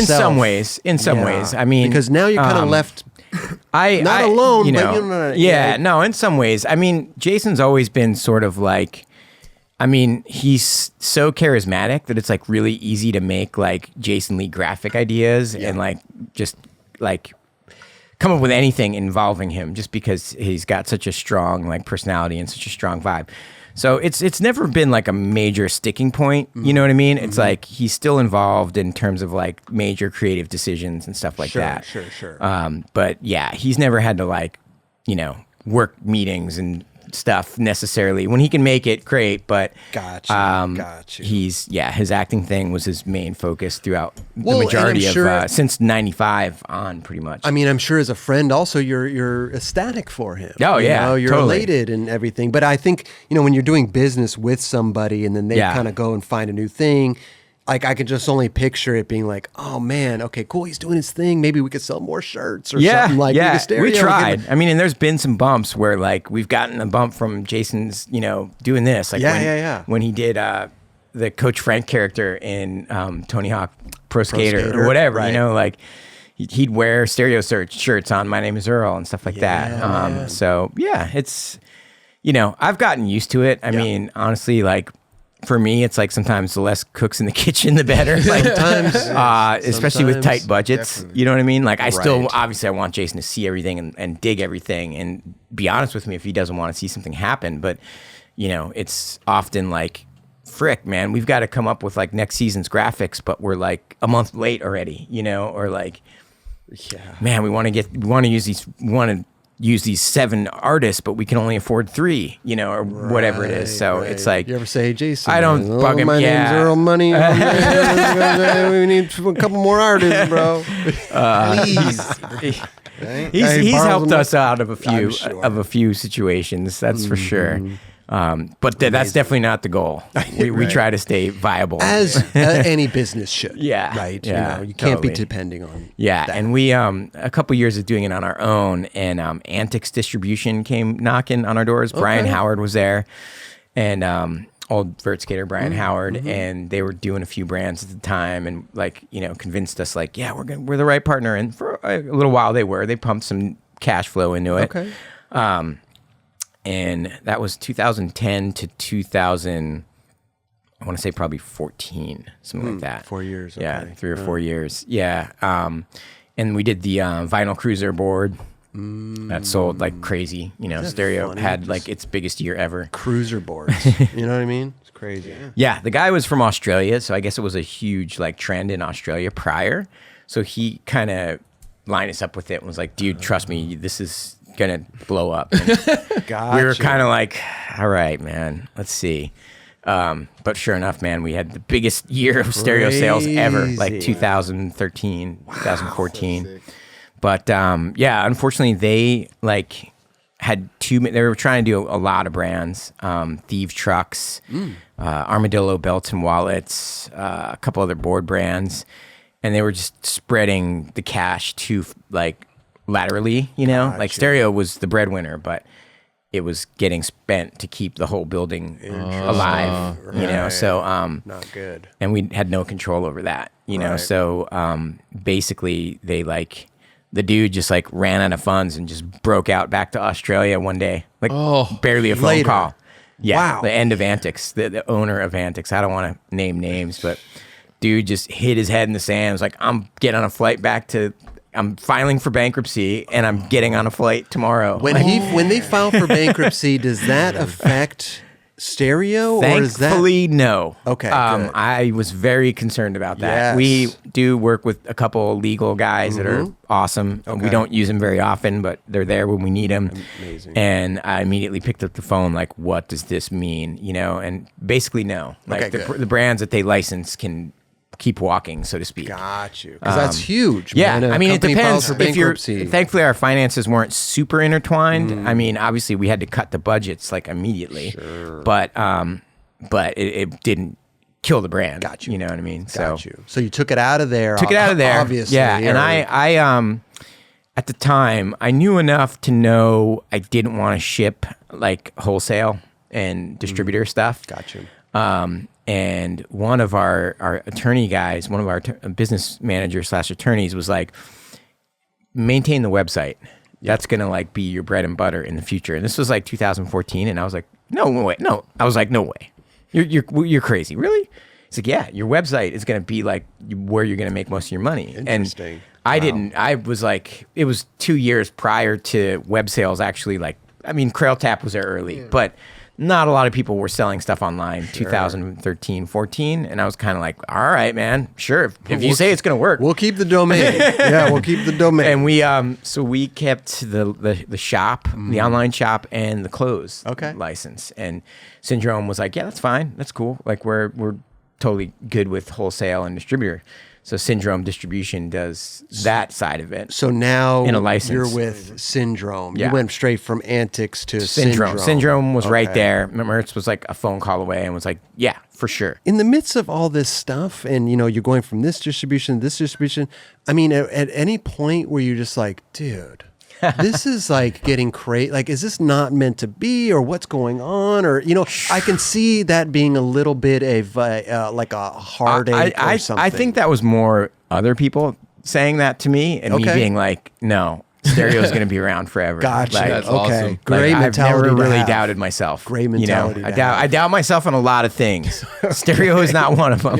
I love that because you could see where I can think that. Oh, like, yeah. going People, from here to I mean, there even when we took like meetings with certain people, they'd be like, well, we don't know because you've already been with like 4 distributors. Why didn't it work? And skate, I mean, we know the nature of the beast with like board brand. If you're just doing boards, like, it's like people come in, they're the new guy on the block, and they're the top dog for about a year and a half. Yep. And then something comes along. I don't want to name names and make anyone seem like they're not important or silly, but you're like, what? Like brick skateboards or whatever, whatever. What is that? Like, you know what I mean? But inevitably it takes like a 27-year-old kid that like only needs 15 grand a month that like has a bunch of sick friends that skate that can ride around in a van and make a video for 2 years. Yep. You know what I mean? Like once you get like a mortgage, kids, like other jobs, it's a lot more difficult because like board brands are often started like by just someone young and like there's no overhead. Right. You know what I mean? Out of their garage. A crew. And it's easy to get boards made. Yeah. Back then, it was nobody could just go in and order like 100 boards. And it's hard. It's really hard to like stay relevant and be the old guy on the block, But that's no mystery to me. It's not rocket science. Right. I put realistic expectations. Like when someone's like, yeah, I don't vibe with Stereo, I don't get offended, Okay. Okay. And often they don't know the history, and then they see the history and they dig it. Right. Like when Bryce Wetstein started writing for Stereo, she was like, oh my God, I'd never seen those videos.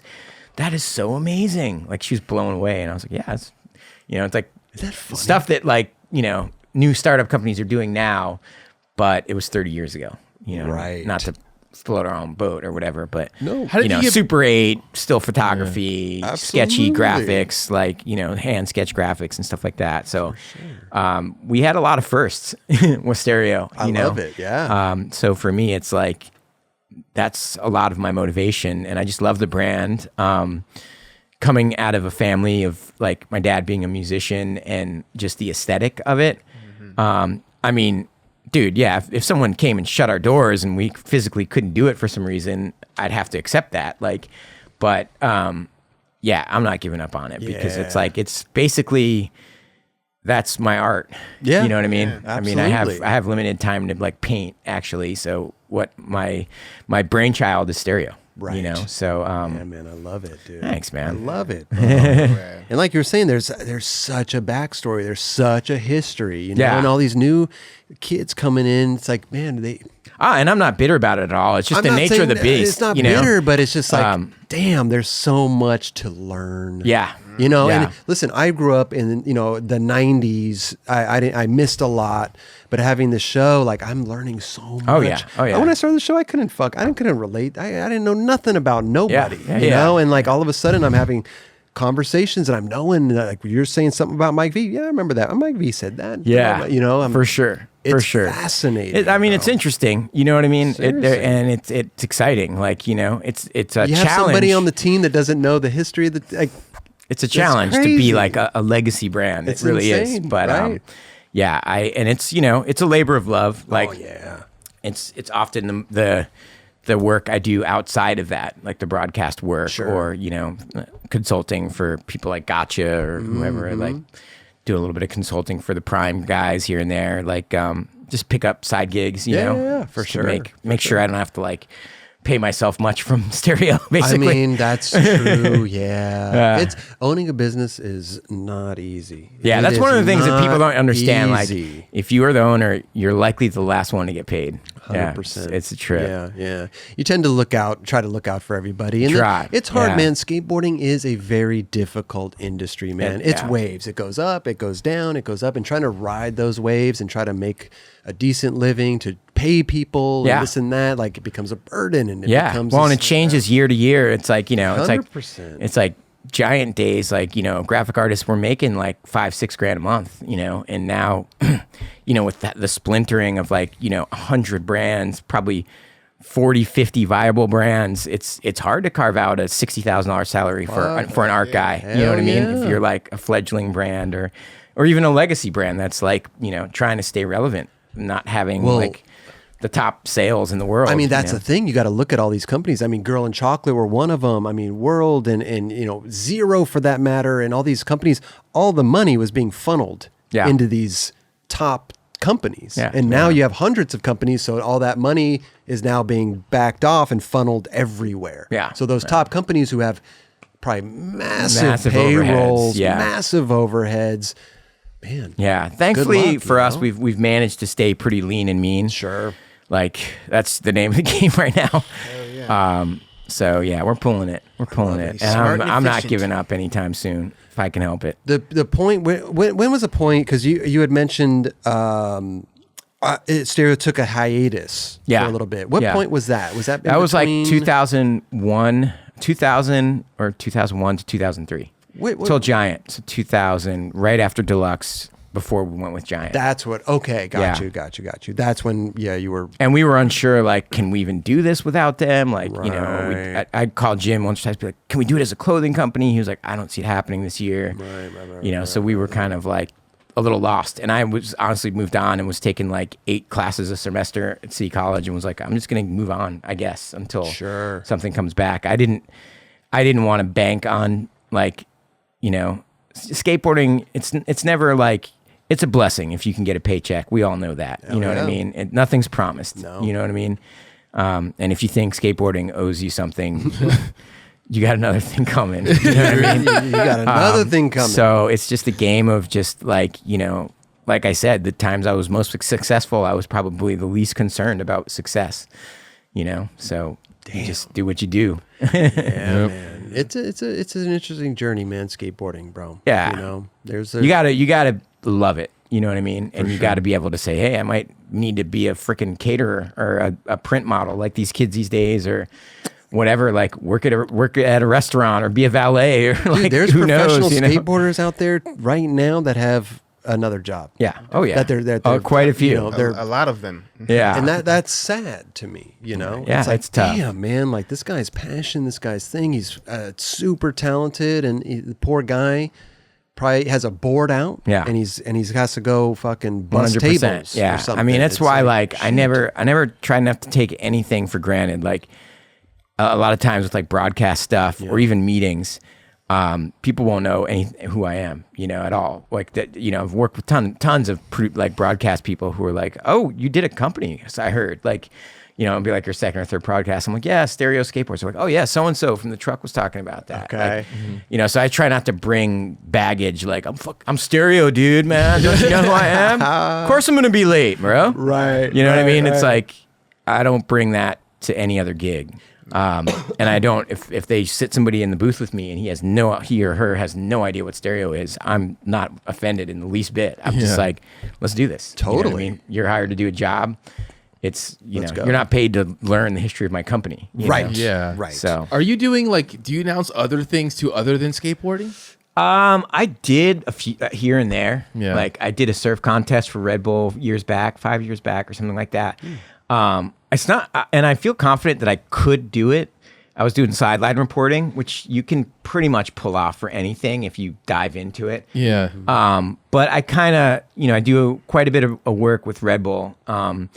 And it's all like I'm a skate consultant, basically. Like that's my role. You know what I mean? It's like when they need to come in and go, does this look corny, or does this look like a skate trick? Or what should we call this series? Or, you know, like what would you say would be a good place to do an event, or whatever. Just pick my brain on skateboarding stuff. And I've managed to stay pretty busy with that and haven't had to reach out to like, you know, do KTLA, or you know what I mean? Like, yeah, Chris Pastras here with the weather. Cloudy with a bit of stereo. Exactly. You know, like I haven't had to branch out much. I would love to see that, though. It's a hustle. Like, I'm not gonna lie. I lose a lot of sleep. I almost never say no. I make everything work. Nice. You know what I mean? I'm like, what's your budget? Right. All right. Sometimes it's $500. Sometimes it's $5,000. Sure. All right. So that means that if it's $500, I can put this much effort into it. You know what I mean? And I'm just like, you know, I got a baby. Curb Kings. You've done a lot of the wall ride. Yeah. That was fun. Oh, yeah. Wall fun, ride man. thing. Yeah. And we just did an event in Oakland. I didn't like create the name or anything like that, but I came in as this consultant to get like the deluxe guys there and just the right people just on site. And that was called Save Our Stages. They're doing like a series at music venues to like save the stages, essentially. Wow. When they take it over and make it a skate event. This one was outdoor because COVID started like cracking down a bit, and they were nervous about having it inside. Mm-hmm. So, but it was a block party, dude. It was awesome. And it's so rewarding. Like, you know, even Jim Thiebaud was like, dude, thank you. That was rad. Like, thanks for bringing everybody together. And I met like, you know, like Nappy Fried Chicken. I met Drake and like all those kids, like Pooh and like all these like dudes that I don't really know. I got to see skate firsthand and like say hello or whatever. You know what I mean? Big Hungry. Like I'm a big fan of that dude. Like I didn't know any of those guys, so it was a learning lesson for me. That's sometimes the best part. Yeah. Is meeting all these people. Totally. And it was just an open block party. Like we closed down Telegraph in the middle of downtown Oakland. It's crazy. So that's always amazing. And like when we like shut down the courts at Venice, you know what I mean? For wall ride. Like it's like we don't have the money within skateboarding to do that kind of stuff. Sure. You know? So it takes a Red Bull to support some of those crazy ideas. Yeah, so man. Super cool. If you're on KTLA doing the weather, I will tune in. I'll tune in for that because it sounds definitely entertaining. You never know, man. When I hit 50, 52, you know, you might see me. I'll be like, I know that guy. I am on the weather. I know him. Weatherman. KTLA channel. Look, Chris Dune Pastras. He's got the little pin with the number 5 on it. He's good, man. Watch his 9 Club, bro. Watch his 9 Club. One thing that I do admire about Stereo and everything, I mean, maybe it's not admire. I don't know what it's called, but I don't think you've really, you know, gone about like exploiting Jason Lee's fame. We try not to. You know what I mean? Yeah, like, totally. I think you guys are really humble in that aspect. Yeah. You know, we try to respect his, you know, and the stuff we do sell, like, you know, his signboards kill it, but we only put out a certain amount. We try not to like overkill it. Well, that's what I'm saying, though. Yeah. It's like you guys really you pick and choose. Yeah. You know, which is amazing. I'm just. And there's some like we're trying to brainstorm like next year's Stereo's 30th anniversary. Oh, hell yeah! Congratulations, thank you, man. Bro. Thank you. So we're trying to brainstorm some like more outside the box, like bigger ticket things. Like, you know, like I don't want to spill the beans on the Blue Note thing. It's not a done deal. So I shouldn't even be mentioning it, but that's the type of things we're trying to do. You know what I mean? We're trying to get outside of our own circle and make some cool stuff happen. That's dude. Just get a video of Jason doing a 360 flip. Dude. That's all I gotta do. You know, dude. He just moved to Los Feliz, so I will be showing up on his doorstep trying to get him to skate. We'll see what happens. Was he living out of state?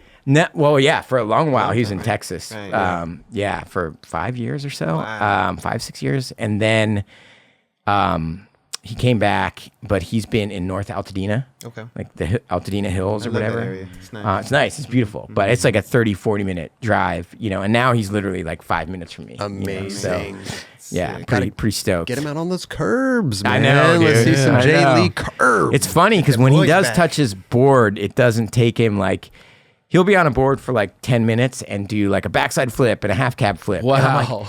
How did you do that, dude? You haven't skated in like a year. It's crazy. Like I couldn't do that. Yeah, some people, man. It's just it works like that it's crazy. Yeah. Some people. If I don't skate for a month, you'll know it. Oh, if I don't skate for a week or two, I'm like fucking like, whoa, dude, like earthquake. Yeah, I was not touched that way. Yeah, it's amazing though, dude. I had to work for all of it.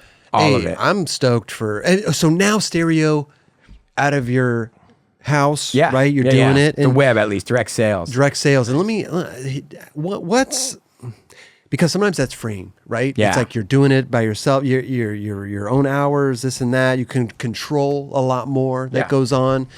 What's the pressure and the stress level like between like distribution wise and doing it on your own? I mean, right now we have a pretty good balance. Yeah. You know, wholesale and distributor stuff is complicated and the margins are not there really. Yeah. So it only, you know, it holds value for people that have multiple brands, obviously, you know, that they're distributing. Mm-hmm. So that Stereo's a tack on along with their trucks and their wheels or whatever, their bearings, FKD bearings or whatever that is that, you know, Syndrome does to make the other money, you know, so it makes sense. But distributing on your own to retail is really difficult if you're just running it out of the basement. Totally. You know?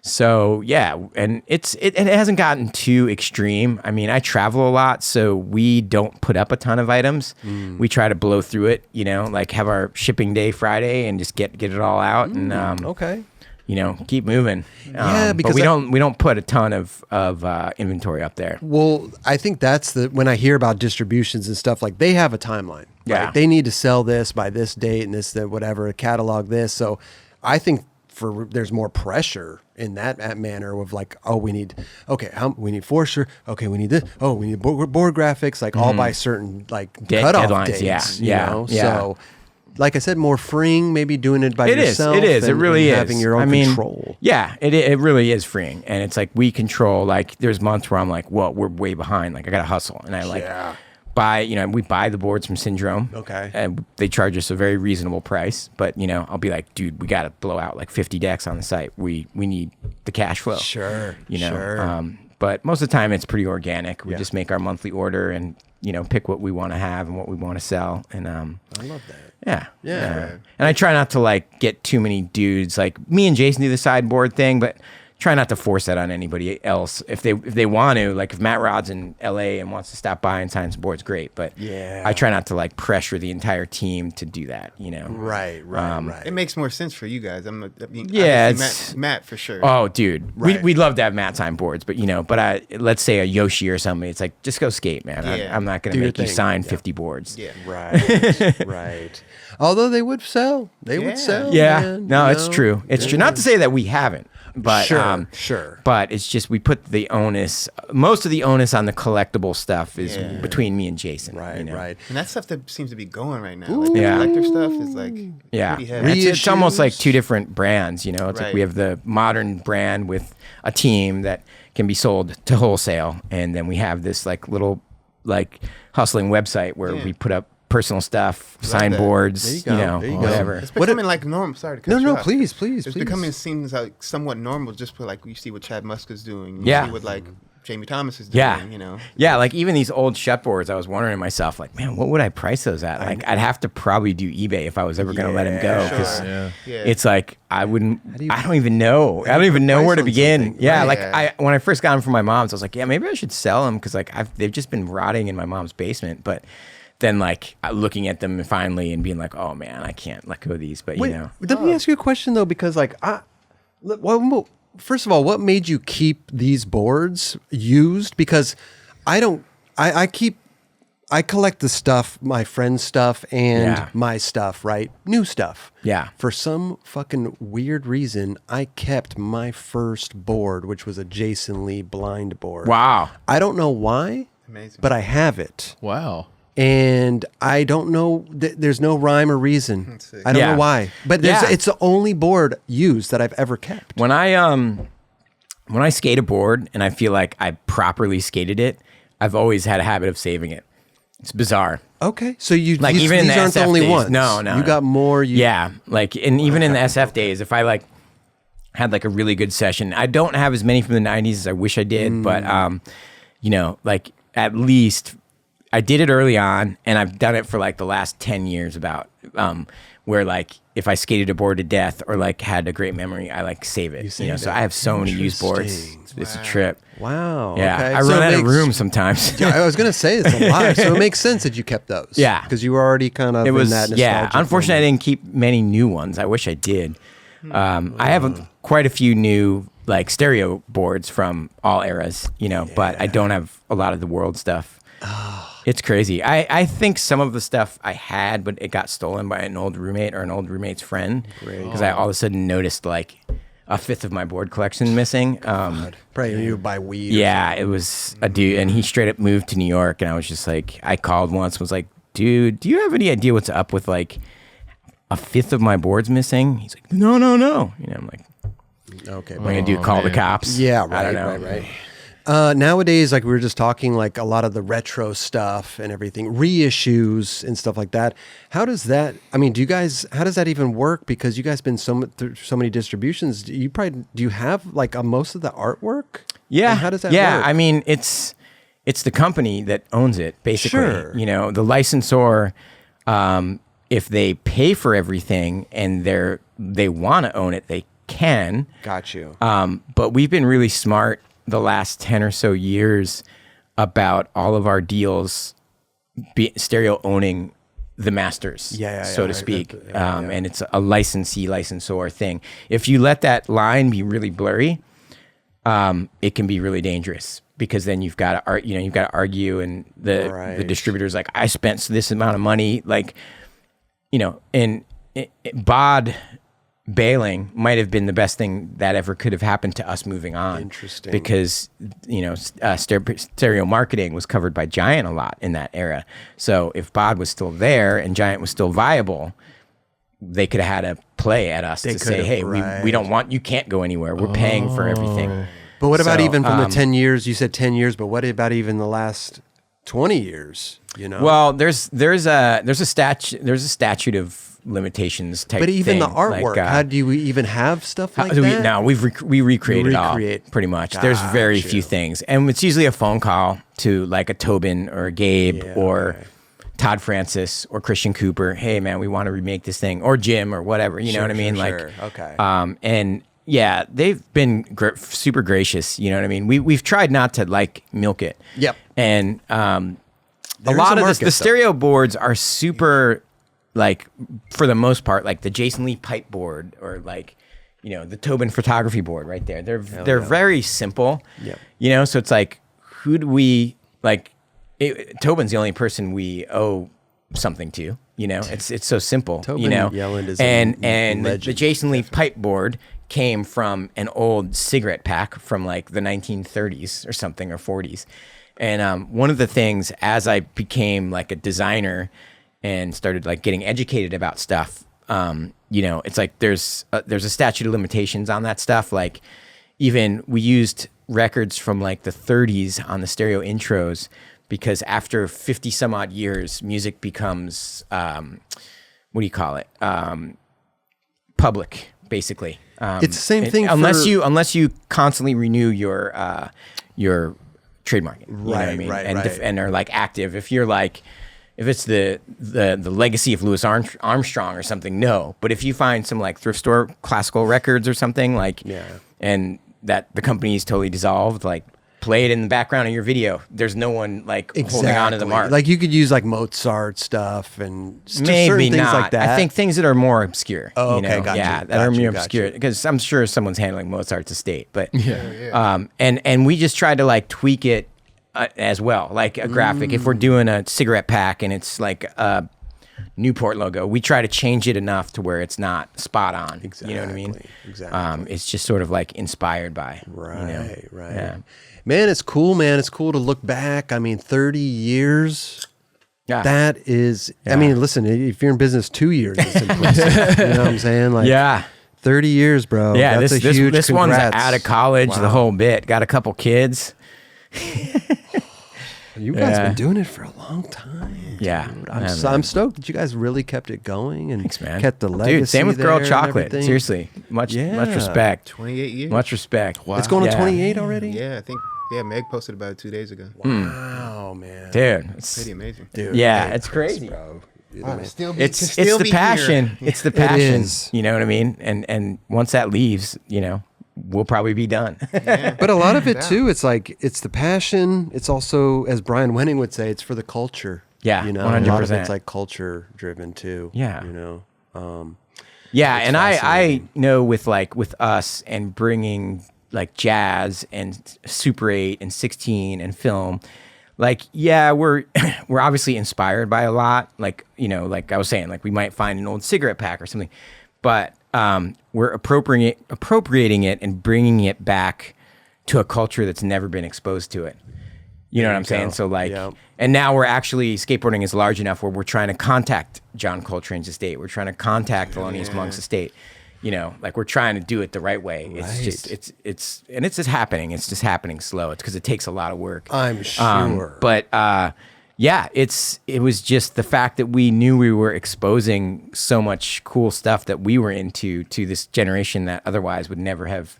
Like, I can't tell you how many umpteen dudes have been like, I never listened to jazz music ever until I saw the Stereo video. You know, like.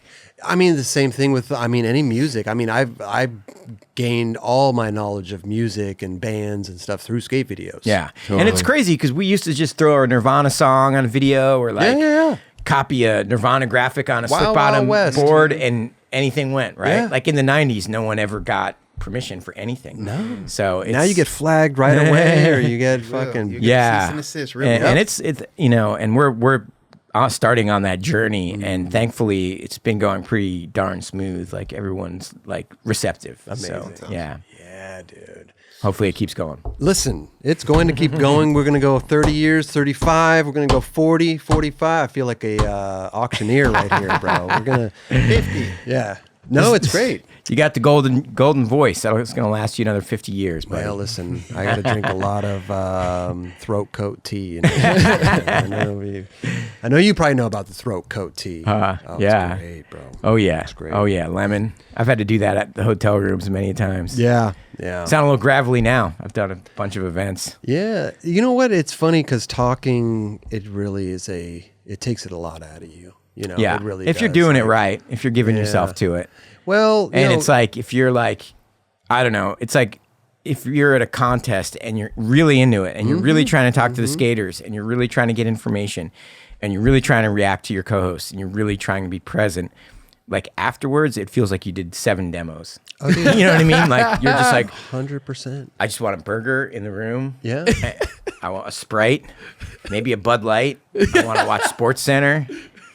And don't wake me up till 8 o'clock. Don't bother to talk to anybody. Yeah. Like, because it's like, you know, you're trying to spill your soul. You know what I mean? And also your adrenaline, everything's going, you know, and then you try to even come down off of that is one thing too. It's the same thing with doing the show, like talking and keeping up with the conversation. It's not like we're just going out and having coffee and just shooting the shit, right? No. It's like there's things to follow. There's questions to be asked. There's tangents to be brought back. Like it's a lot. It's a lot. Know? Yeah, and, it's a lot of stories. It's the same thing with the contest. You know, it's a lot to remember. It's a lot of people in your ear. It's like, man, your brain is fully firing at all times. Thanks, man. It has some backfires for sure. Do you have any like warm ups that you do?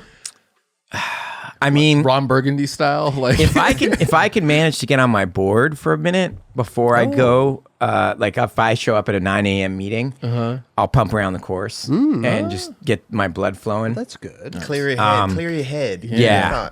If I if I have to like write an intro, I'll write it the night before and read it back to myself a couple times. If I don't know something about a skater, I'll research it and like have bullet points of just like world champion 2013 world champion, whatever of wherever he's from. I try to like know their relevance and where what they've done in the past few years and stuff like that. So I do homework in the room. You know, just what about tips of like memorizing stuff? Because that's typically my hardest thing. Yeah, well, everybody's different. a lot of times I write out the entire thing I think I'm going to say as an exercise. Like I don't actually read it. Yeah. It's almost like I might as well just crumple it up and throw it out. But it's like, it's the exercise of going through, how am I going to introduce Chris Roberts? Like what am I going to bring up about, you know what I mean? Or whatever. And it's like just the exercise of thinking it through every word is great. And then if I'm moving on and needing to make like a cheat sheet, I could just write simply chocolate, hosting. Yep. Venice, right? And go back in my brain and go, oh yeah, that whole backstory with when did you move to Venice? You know what I mean? So those little bullet I can points. abbreviate, but a lot of times I write out my thoughts, like for like winter questions and stuff like that, and just seeing it is like an exercise of like, that doesn't look right or that doesn't sound right, And then by the time I got it in my head, I can just put down 3 words and know that. That's what that means. The bullet points are great, right? Because I find that even here or whatever, if I try to think of something funny or something that I want to say and I try to get it in my head, and it doesn't come out the same way here. No. It never fucking hits, nothing. Like comedians are comedians for a reason. Like you can't plan, oh man, when Dune comes, I'm going to say this and it's going to be great. And then I say it and it's like, I got this dune. I got this sand dune joke I've been hanging on to for 5 years. Nothing works. Can't wait to let this one fly. Well, that's why I love the freestyle. I love the on the spot. You're great at it too, man. I love the bouncing off people. Yeah, you're great at it. Thank you, bro. You're great at it, man. Appreciate that. I definitely like him a little methodical, but it's everybody's got their own techniques. It's 2 different things though, right? Yeah. Because you're talking about when you're like announcing, and I spoke on it in the beginning of the show. It's like, I mean, hey, welcome back to the. It's like air traffic control. It is, right? And that's what I'm saying. When we first started, I was like, well, goddamn, like I would never. I can't do that. Like I have a better time bouncing off people and making little comments and. Almost like Best in Show. I was related to that. Like the guy's like the little pipe in the mouth and the thing, like Willard, forget his name, fucking Best in Show. We just did the Red Bull Paris Conquest, and it was a head-to-head format, and the jams were 5 minutes, and it was much more like you would have nailed it. Yeah, it was like you had time to tell stories about Paris and the riders, and it was much more like laid back. That's what I love. Yeah. Right. It is tough. It's tough to get something out in 30 seconds. Yeah, it's crazy because like a contest broadcast, like a Dew Tour or something, you figure there's like a run of show that's like 6 hours long. And if your intro is 5 seconds over and then your interview is 10 seconds over, there's 15 seconds they need to cut out of somewhere else. It's insane. They start bugging out. And you know what I mean? Like you kind of got to stick to those like, that's what everybody that sits down next to me, I'm like, you don't need to know, if you don't want to look at what it says, that's fine. But you should look at this time thing. Dude, I wish I could watch the contest that we did back because like it's got to be up there somewhere. There were times when like I would be in the middle of something. I'd be like, dude, I hated having to cut you like, off. oh man, he puts his pants up like that, and then you'd hear like, okay, cut the thing. I'd be like, could you put it? And I would just stop. I would just like, okay, like you wanted me to cut, but I think the worst part is not knowing how much time you have. So if they say, I remember telling you that, and I sat the run of show next to you, and I was like, Chris, you might like this is the only thing you probably really need to know. Like, but not because sometimes they'll be like, okay, well, we don't know if there's like a 1 minute or 2 minute or 30 second. Like that's what I hate. I kind of like going in knowing like, hey, you got like a minute 30. I'm like, okay, cool. I can kind of craft something and have fun with that person, you know. But if it's unknown, you're getting going like on something. Rain delays are crazy. Like there's, we'll have a rain delay at a contest and you're just babbling for 20 minutes, but all the guys are pros, you know what I mean? It's like me and Chris Cote can talk till we're blue in the face. Sure. Yeah, but we've had it happen to us, dude. Start and stops. That's the hardest. Like when we're starting, it's raining. We're starting, it's raining. We're starting, it's raining. You're like, all right, we're back, but we're not back. We're not back. Oh, man. I'm sure you've seen a few of those. It's fun. Hopefully one day we'll be able to work again together, because I definitely had a great time. Likewise, brother. I wasn't sure if after the Phoenix Am, if you said, no, I'm never That's again with Chris dude. Roberts. No, I want somebody else now, because I didn't get called back. I know. I knew we would have this conversation, though. We just never had it. I knew, because I was going to explain to you, like, I'm so sorry, I had to cut you off so many times. Like, no, because I get it, though. I don't take some offense people to nothing. don't, like, like Musk has helped me out and done a couple gigs. He doesn't want to be constrained like that. Like, he has no interest in that, like, structure, and sometimes you might be that guy that might be like, I don't ever want to do that again, because I don't want to have a minute 30 to talk about this or that. But you just need to know how the production goes. Yeah. Knowing the production helps a lot. Yeah. With and what I'm you always do. like willing to like mentor, like learn whatever I know, all my tricks of the trade, I will always give out. It's just sometimes people go into it and they're like, dude, that's a lot of work. I don't know if I need all that. You Totally. know? And AM contests are the hardest, because you got to build a story about like half the kids you've never even seen before. Even heard of. Yeah. So it's And they're about ripping. getting thrown into the flames. Like it'd be, I'm sure like Battle at the Barracks is fun for you. You know what I mean? It's fun. I know everybody pretty much. And, it's me and Mike Mo. We were hosting it and doing the you guys live killed it. finals. Yeah. Thank you, bro. But that was a weird one, too, because we were in the house and on the feed. Yeah. So that's a weird line to walk. And the barracks is noisy. So probably half the people in the barracks couldn't even hear us. Oh, yeah. But they could hear little things. And it's just interesting. You Yeah. know? And then they're like, get the crowd going. And I'm like, really? I got to get the crowd going right now. I got to get the crowd going right now. But the person saying that is awesome is a skateboarder as well. It's usually Ira. Ira, of course. Yeah, and I'm like, that's amazing that you have, in all aspects, you have skateboarders working around you. Yeah. You're working together. When you grab that mic,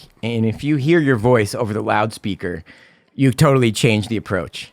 You know what I mean? Yeah. It's like being a football player and, being like, whatever, like, I'm Omaha. Like, I see I see this defensive back is running over here and he's not supposed to be there. Like, it's like you have to change on a dime. Because you can't just be all like slow and conversational. The crowd will just disengage. Oh, totally. You just gotta be like, we're hyped for this person and why we're hyped. Yeah.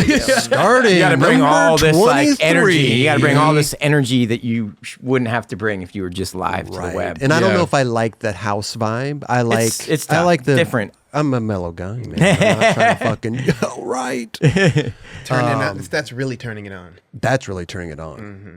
I mean, number 23. I think There you go. Michael. I try to. Jordan. I don't know. I try to pride myself in making the moments like organic. You know what I mean? Like, I try to cue the crowd when I think the crowd wants to be cued, and I try to talk about something that I think is relevant and like they'll get excited about. I try not to like just lead them down a phony like, this is the best contest ever. Yeah. Totally. I try to be as genuine as I possibly can, even if there's 2,000 people listening in the crowd. You know what I mean? Listen, man. This is beating a dead horse here, but we're talking about the Olympics, you know, and I personally didn't like how they were broadcasting it. I didn't like the announcers that they had there. I talked to like Andrew Cannon and then, I was like, hey, did you get invited to go to the Olympics? Nope, never got a call. And you know what? That bums me out, right? Yeah. Because we skateboarders, we have the talent. We have some 100%. talented motherfuckers in this industry, bro. 100%. We have talented filmers, we have talented photographers, we have talented commentators, we have the talent.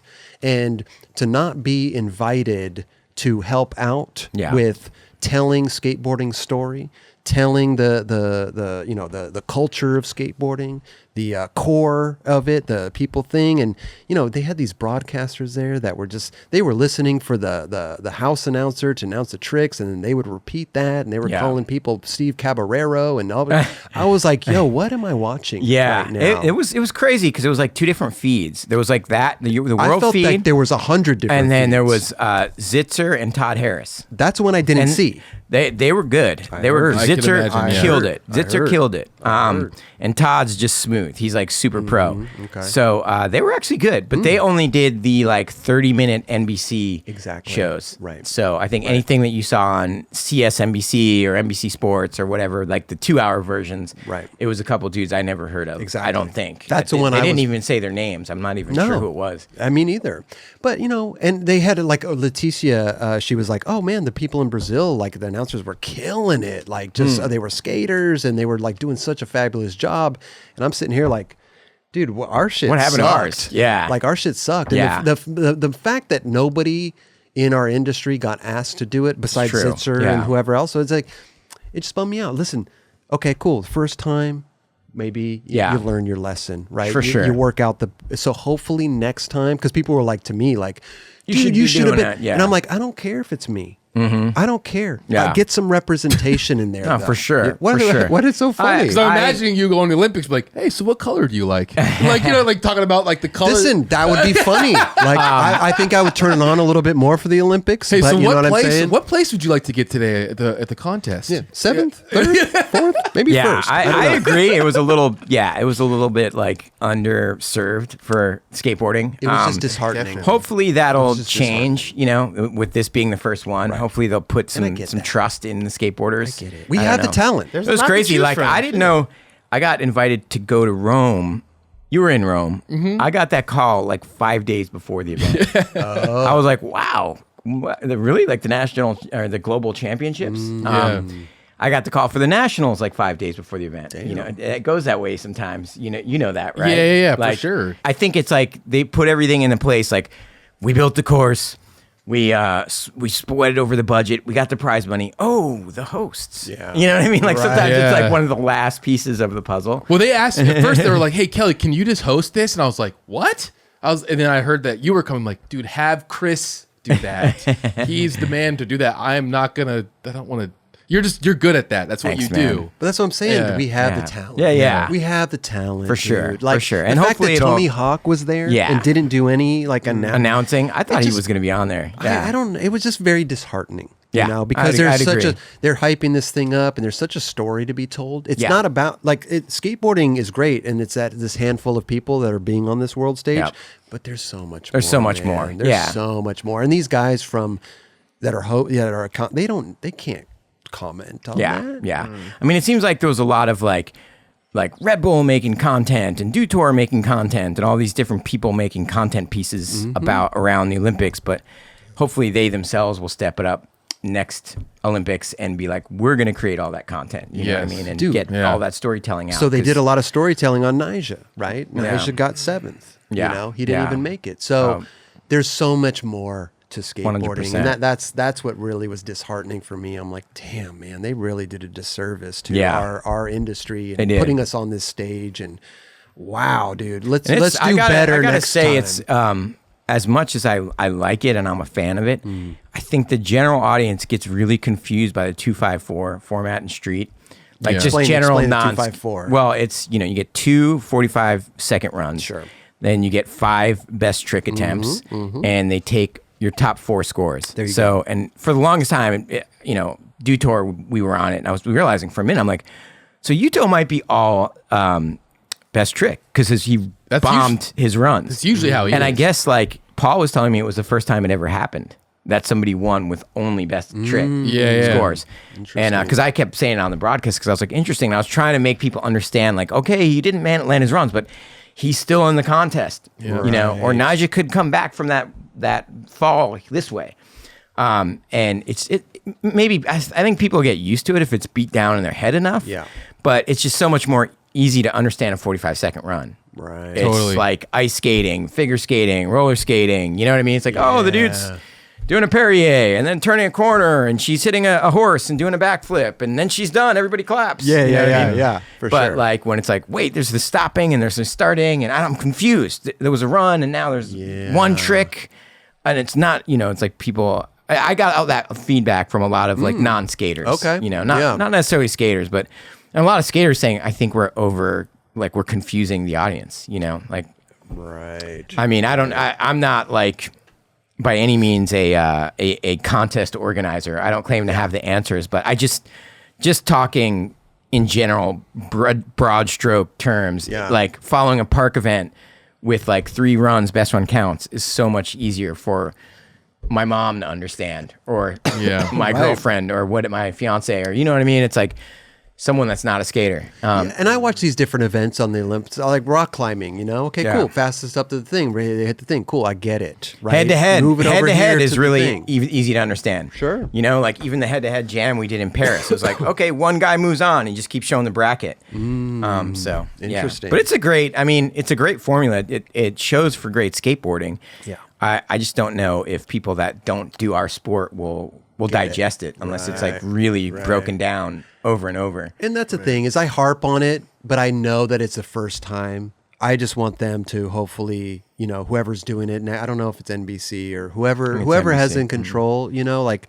let's figure this out, man. 100%. Let's figure this out, because we have the talent. Yeah, and let us do our job representing our. When skaters stick together, things happen. You know what I mean? Like if you could get everybody to stick together and say, "Hey, we want to get behind this guy to do this part of the event," or whatever. Yeah, man. Listen, you and me. Yeah, and Bob Costas. we'll be there at the next. Okay, not Bob. Maybe Slamma. We'll get Slamma Masakela. All of us. Yeah. We'll fucking do it. Cote. Oh, we'll have a round table. 8. Yeah, we'll have 8 commentary.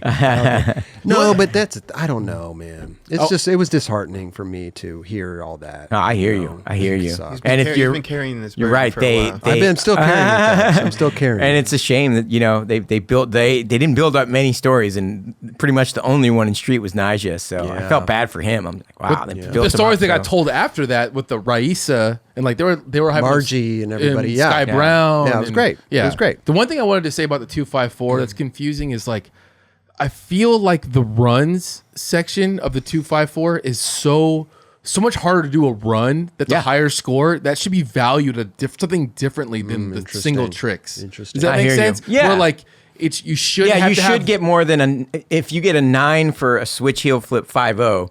And then you do a run with a switch kick flip 5-0. You should get higher than a 9.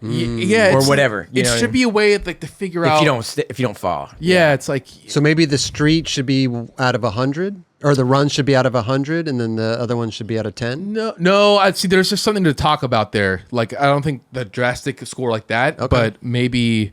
Because you have to take one of your runs. The run is definitely harder. Yeah, for sure. Because there's always this thing, like I've seen people in their runs do cab back tail down the big rail in a run, and they'll get like an 8.5, but then a guy does that cab back tail on the same rail as a single and will get the same score.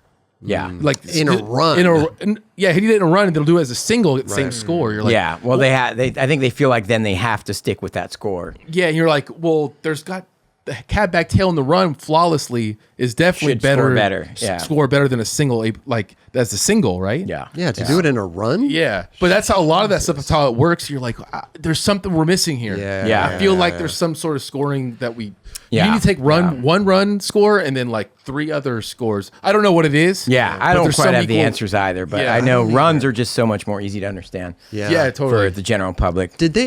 Here's a question: did they take the scoring from Street League and transfer it over to the Olympics, or was it a whole different thing? Same thing. It was basically the Street League format, and then they kind of transferred. Like World Skate came part of the Street League, and they took it over, and then they started doing like Do Tour and whatever other events, and they took the same interesting scenario.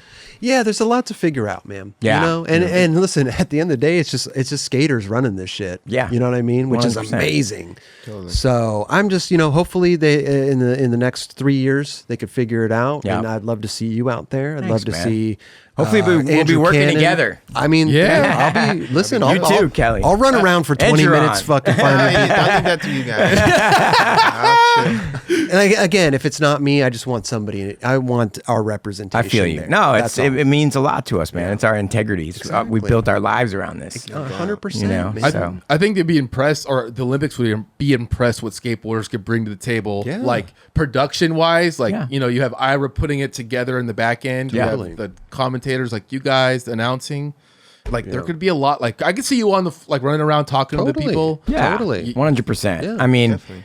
And I know with Red Bull, they tried to fill in some of those holes, and they did a pretty good job, like just storytelling outside, because NBC only did so many bits, So hopefully they'll see some of that other content and be like, we need to put more behind this, Yeah, I hope so. Definitely more story building. We'll see. 3 more years. We'll see what happens. You guys are at least ahead of the game right now. Just putting that out there. Hey, we need some new commentary guys that are going to be really known for the U.S. Yes, 100%. Well, and again, like you said, I've been carrying this burden, which is true, but perfect guy here to talk to about. Yeah. So, and I don't even know if you got hit up or no, even asked. I didn't. To be honest, I had like a pretty crazy month of travel, and I heard you had to be there for 2 weeks. Oh, okay. And my kid was still out of school, so I was like, if I get the call, I'll try to make it work. Right. But if I don't get the call, it's kind of going to be hard to work with my schedule right now. Got you. Because your little one starting first grade?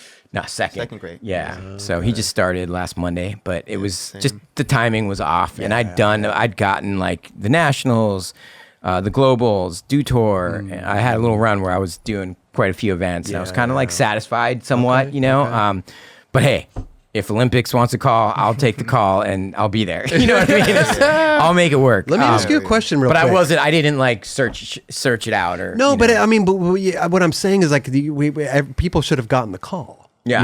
Like you should have gotten a call. Andrew Cannon should have gotten a call. Yeah. Like everybody. You know what I mean? Like that's how I think it should have gone, Like there's a lot of talent in here. That's all I'm saying. We got to get Roberts as our agent.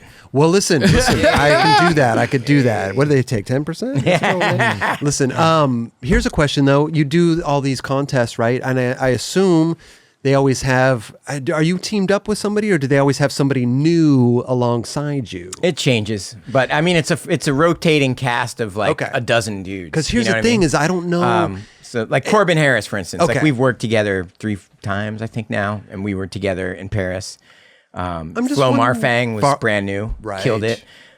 So it depends, but a lot of times it's like me and Cote or me and Zitzer or me and Cannon or people that I've worked with multiple times. I was going to ask if that's an easier thing to do than to get used to like a whole new. Yeah.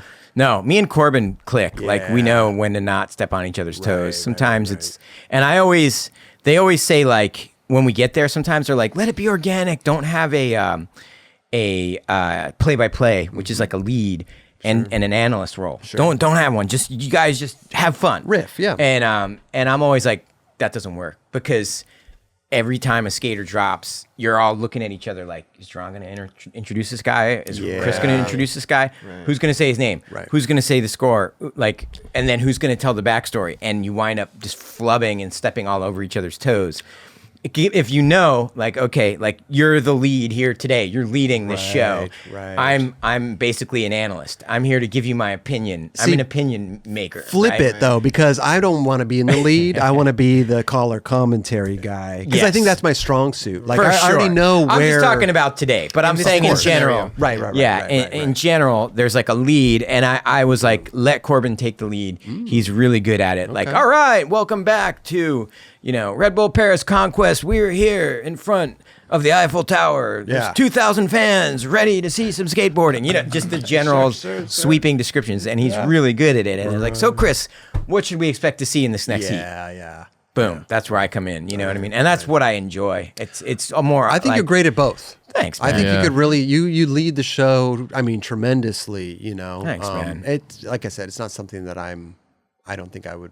Yeah. I think it would take me a long time to adjust my brain and build that new muscle, which you already have the muscle. Thanks, so why man. not? You know what I mean? It's in some ways it's easier, because you have to talk less, sort of. I mean, you're talking a lot, but it's like set in stone. Like you got the intro, you got the toss, there's not a lot of, you can put more creativity into the analyst role. Exactly. So, yeah, it's interesting. I enjoy both, but if they ask me which one are you better at, I usually say analyst. Analyst, yeah. Got you. Okay. Do you have any like announcers that you like look up to or big fans of? I watch like a lot of sports, so I'm a fan of like a lot of sports broadcasters. I don't necessarily like know them all by name, but I watch a ton of NBA. Chick Hearn was the best. Max Kellerman's pretty good. He's red. Yeah, I know he got himself in trouble with something he said recently, but he's a good sports. He's got a good mind and like well spoken and poignant. Stephen A. Smith cracks me up. He's just news set, Sports Center. That's not. He's great. He's not play-by-play or analyst, but yeah, and Vin Scully to just like riff and like be in the booth by himself with the Dodgers for that long was insane. Yeah. Chick Hearn too. With the Lakers, like no sidemen, no, and then we're here a beautiful day in Los Angeles for another wonderful Dodgers game, and he'd know all the players, he'd know their wives' name. He'd know what they frickin' ate for dinner. Like it's that. I was like, that's the ultimate like God. He's playing both roles, and he's like 80 some odd years old. Oh, dude, Chick Hearn. That's Chick Hearn for me because I wasn't a baseball fan, so basketball, but Chick Hearn. Yeah, I mean, he's painting a picture. In your head. Yeah, and I what's like going on. I mean, damn, Kenny the Jet. I like. Barkley, I like Barkley. I like Shaq. Great. I like bringing back those dudes to just add perspective because it's like skateboarding. You get an insight. Like Shaq's got an insight to something. It's like why isn't Kawhi Leonard on the bench? Shaq's going to give you a reason and kind of go off and maybe even scold him. You know what I mean? For sure. And be like, this is how it is. You got to support your team. He should have been down there. And that's the kind of stuff I want to hear. Yeah, you know what I mean? Man. And I was pissed Kawhi wasn't on the bench when the Clippers lost. But those are the types of things that, go back to the Olympics and skateboarding and stuff like that. It's like, we needed our crew there. Yeah. I think that's pretty apparent. I hope. I hope so too. Yeah, and I think they need to be really thoughtful about like the judges and the announcers and the whole show. Like who's out there on the course. It's like it should all come from our world. Oh, 100%, man. 100%. Yeah. I mean, I would love to see Kenny the Jet and Shaq commentating I think what they, skateboarding. and they like they Could you imagine? Oh yeah, I think they had like. The sideline, I want to say, is a friend of mine, Tina Dixon, I think. But I think she did all sports. Oh, okay. I think. Like, they didn't, I don't think they had a skateboard-specific sideline announcer, which they should. Well, listen, like I said, hopefully they'll readjust, and make the improvements that they need. And like obviously Todd and Harris. Todd Harris and Paul Zitzer can't do it all, so they're going to need more hands. Yeah, absolutely. Yeah, so absolutely, man. Hopefully we all get that call. Plenty to choose from in the pool. Yeah, dude. Plus, me and Chris need to wear our Stereo and 9 Club shirts over there, bro. That's right, brother. Make some sales on the web store. That's right. You know what I'm saying? That's right. They need a brother in the booth. Hell yeah. I think it's me. Throw up our little mad at that. Throw up our little websites down here. Lower thirds, man. Throw up our little websites, bro. Dude. I'll get my reel ready. Yeah, let's go, bro. Man, Chris Pastras. Love you, bro. AKA Dune. Listen. Dude. Wait, this isn't over yet. This isn't over. We can keep going. I'll be honest. I like looked at the timeline of like some of the other guests. Like I was like, Eli Gessner, 4 hours and 30 minutes. Mike V's. Like I did Mike over like the course of 3 work days. Sure. I love Mike. Like, but I was like, damn. I was telling my girl, I was like, I don't know if I could come up with that much story about myself. Honestly, I don't ever talk about myself. It's weird. It was like producing almost like a little bit of fear in me. If you told me like, you're going to do an event outside in front of Staples, you're going to be on the mic in 30 minutes. I'd be like, all right, let me eat a power bar. I'll see you down there. Right. But I was like, talk about myself for 3-4 hours. And when we were trying to get me on the first time, 2019, dude, I want to say out of every month, I went back and looked, and it was like out of eight months of the 12, I was gone an average of like 2.5, 3 weekends. I think it was. Right. Like I was gone like 3 weekends out of and that spills out into a week basically, packing whatever, this and that, the other thing, tying up loose ends with the kid. So I was home like a week or 2 out of the month for most of the year. Wow. And I try to line up with you guys, and I just be like, dude, I have nothing but contest information spilling in my brain right now. I have nothing but Tom Shar's kickflip stalefish that just blew me away. And like the burger I ate in the room in China. Yeah. Like I don't know. Like, it was just a weird point. I was stoked that I was that busy. Yeah. But it was almost like becoming a pro skater again. Like I was like gone all the time, I love that though. Yeah. No, but it sounds like it wasn't the right time. You could have been sitting here talking about Stereo and be like, Tom Shar, I'm sorry. got in my commentator role right there. It was weird. No, I mean, it was fun because I got to like watch those dudes like Corey, Juno, like grow up, you know, like those kids were in Van Dorn Invitationals in 2014 and they were like, they're 14 years old or whatever, just little groms. And so it's that whole journey's been amazing. I love you know that. what I mean? Yeah, and I got no complaints. I love to be busy. Yeah. I love to be busy. But it made it hard for me to slow down and like do my own thing sometimes, you know? Sure, yeah. And yeah, I think like this year, I'm just stoked to be back at it for a while here and there. Man. Yeah, man. Gotta enjoy it. It was weird. It was weird. March, hit 2020 and the phone stopped ringing for everyone. And it was a bizarre time. Well, I was about to say, man, enjoy all this stuff because I mean, your phone keeps ringing. Yeah, it could not. It could just stop ringing one day. 100%. Happened. And that's always like I say no to almost nothing. You know, like I'll be there. What time? right, for sure, man. I love it, bro. Listen, I want to. Can we give you a couple 9 Club things to take home with you? Yeah, we have mugs and certain things like that. Kelly, do you mind doing the honors, bro? Yes. Yeah, we were talking before the show. Our distribution's at Mike Mo's now. Nice. So we don't have a lot of stuff here. Oh, it's We all need good, to dude. Pick some stuff up. Yes. But, man, this has been fabulous. Yeah, bro. yeah. I think we covered every genre. I think so too. Or part of my life. The thing is I think that's rad. I think we covered it, man. It's like the 30 years.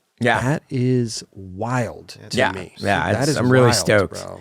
We got to get Jason skating and we got to get him on here too. Dude, hell I'll try to help make that happen. Yeah. Listen, if you can get a couple Instagram clips of Jay Lee, hell yeah. Yes. That'd be sick, man. We get him come on here. That would be amazing. I know he wants to do it. Thank you, Kelly. Hell yeah. Thank So you, it's boys. been brought up. It's been talked about. Oh, it's been talked about. Really? It's been talked about. I love that. Listen, first of all, Chris, bro. Thank you, You are brother. the man. Thank you so much for John. coming by. Oh yeah.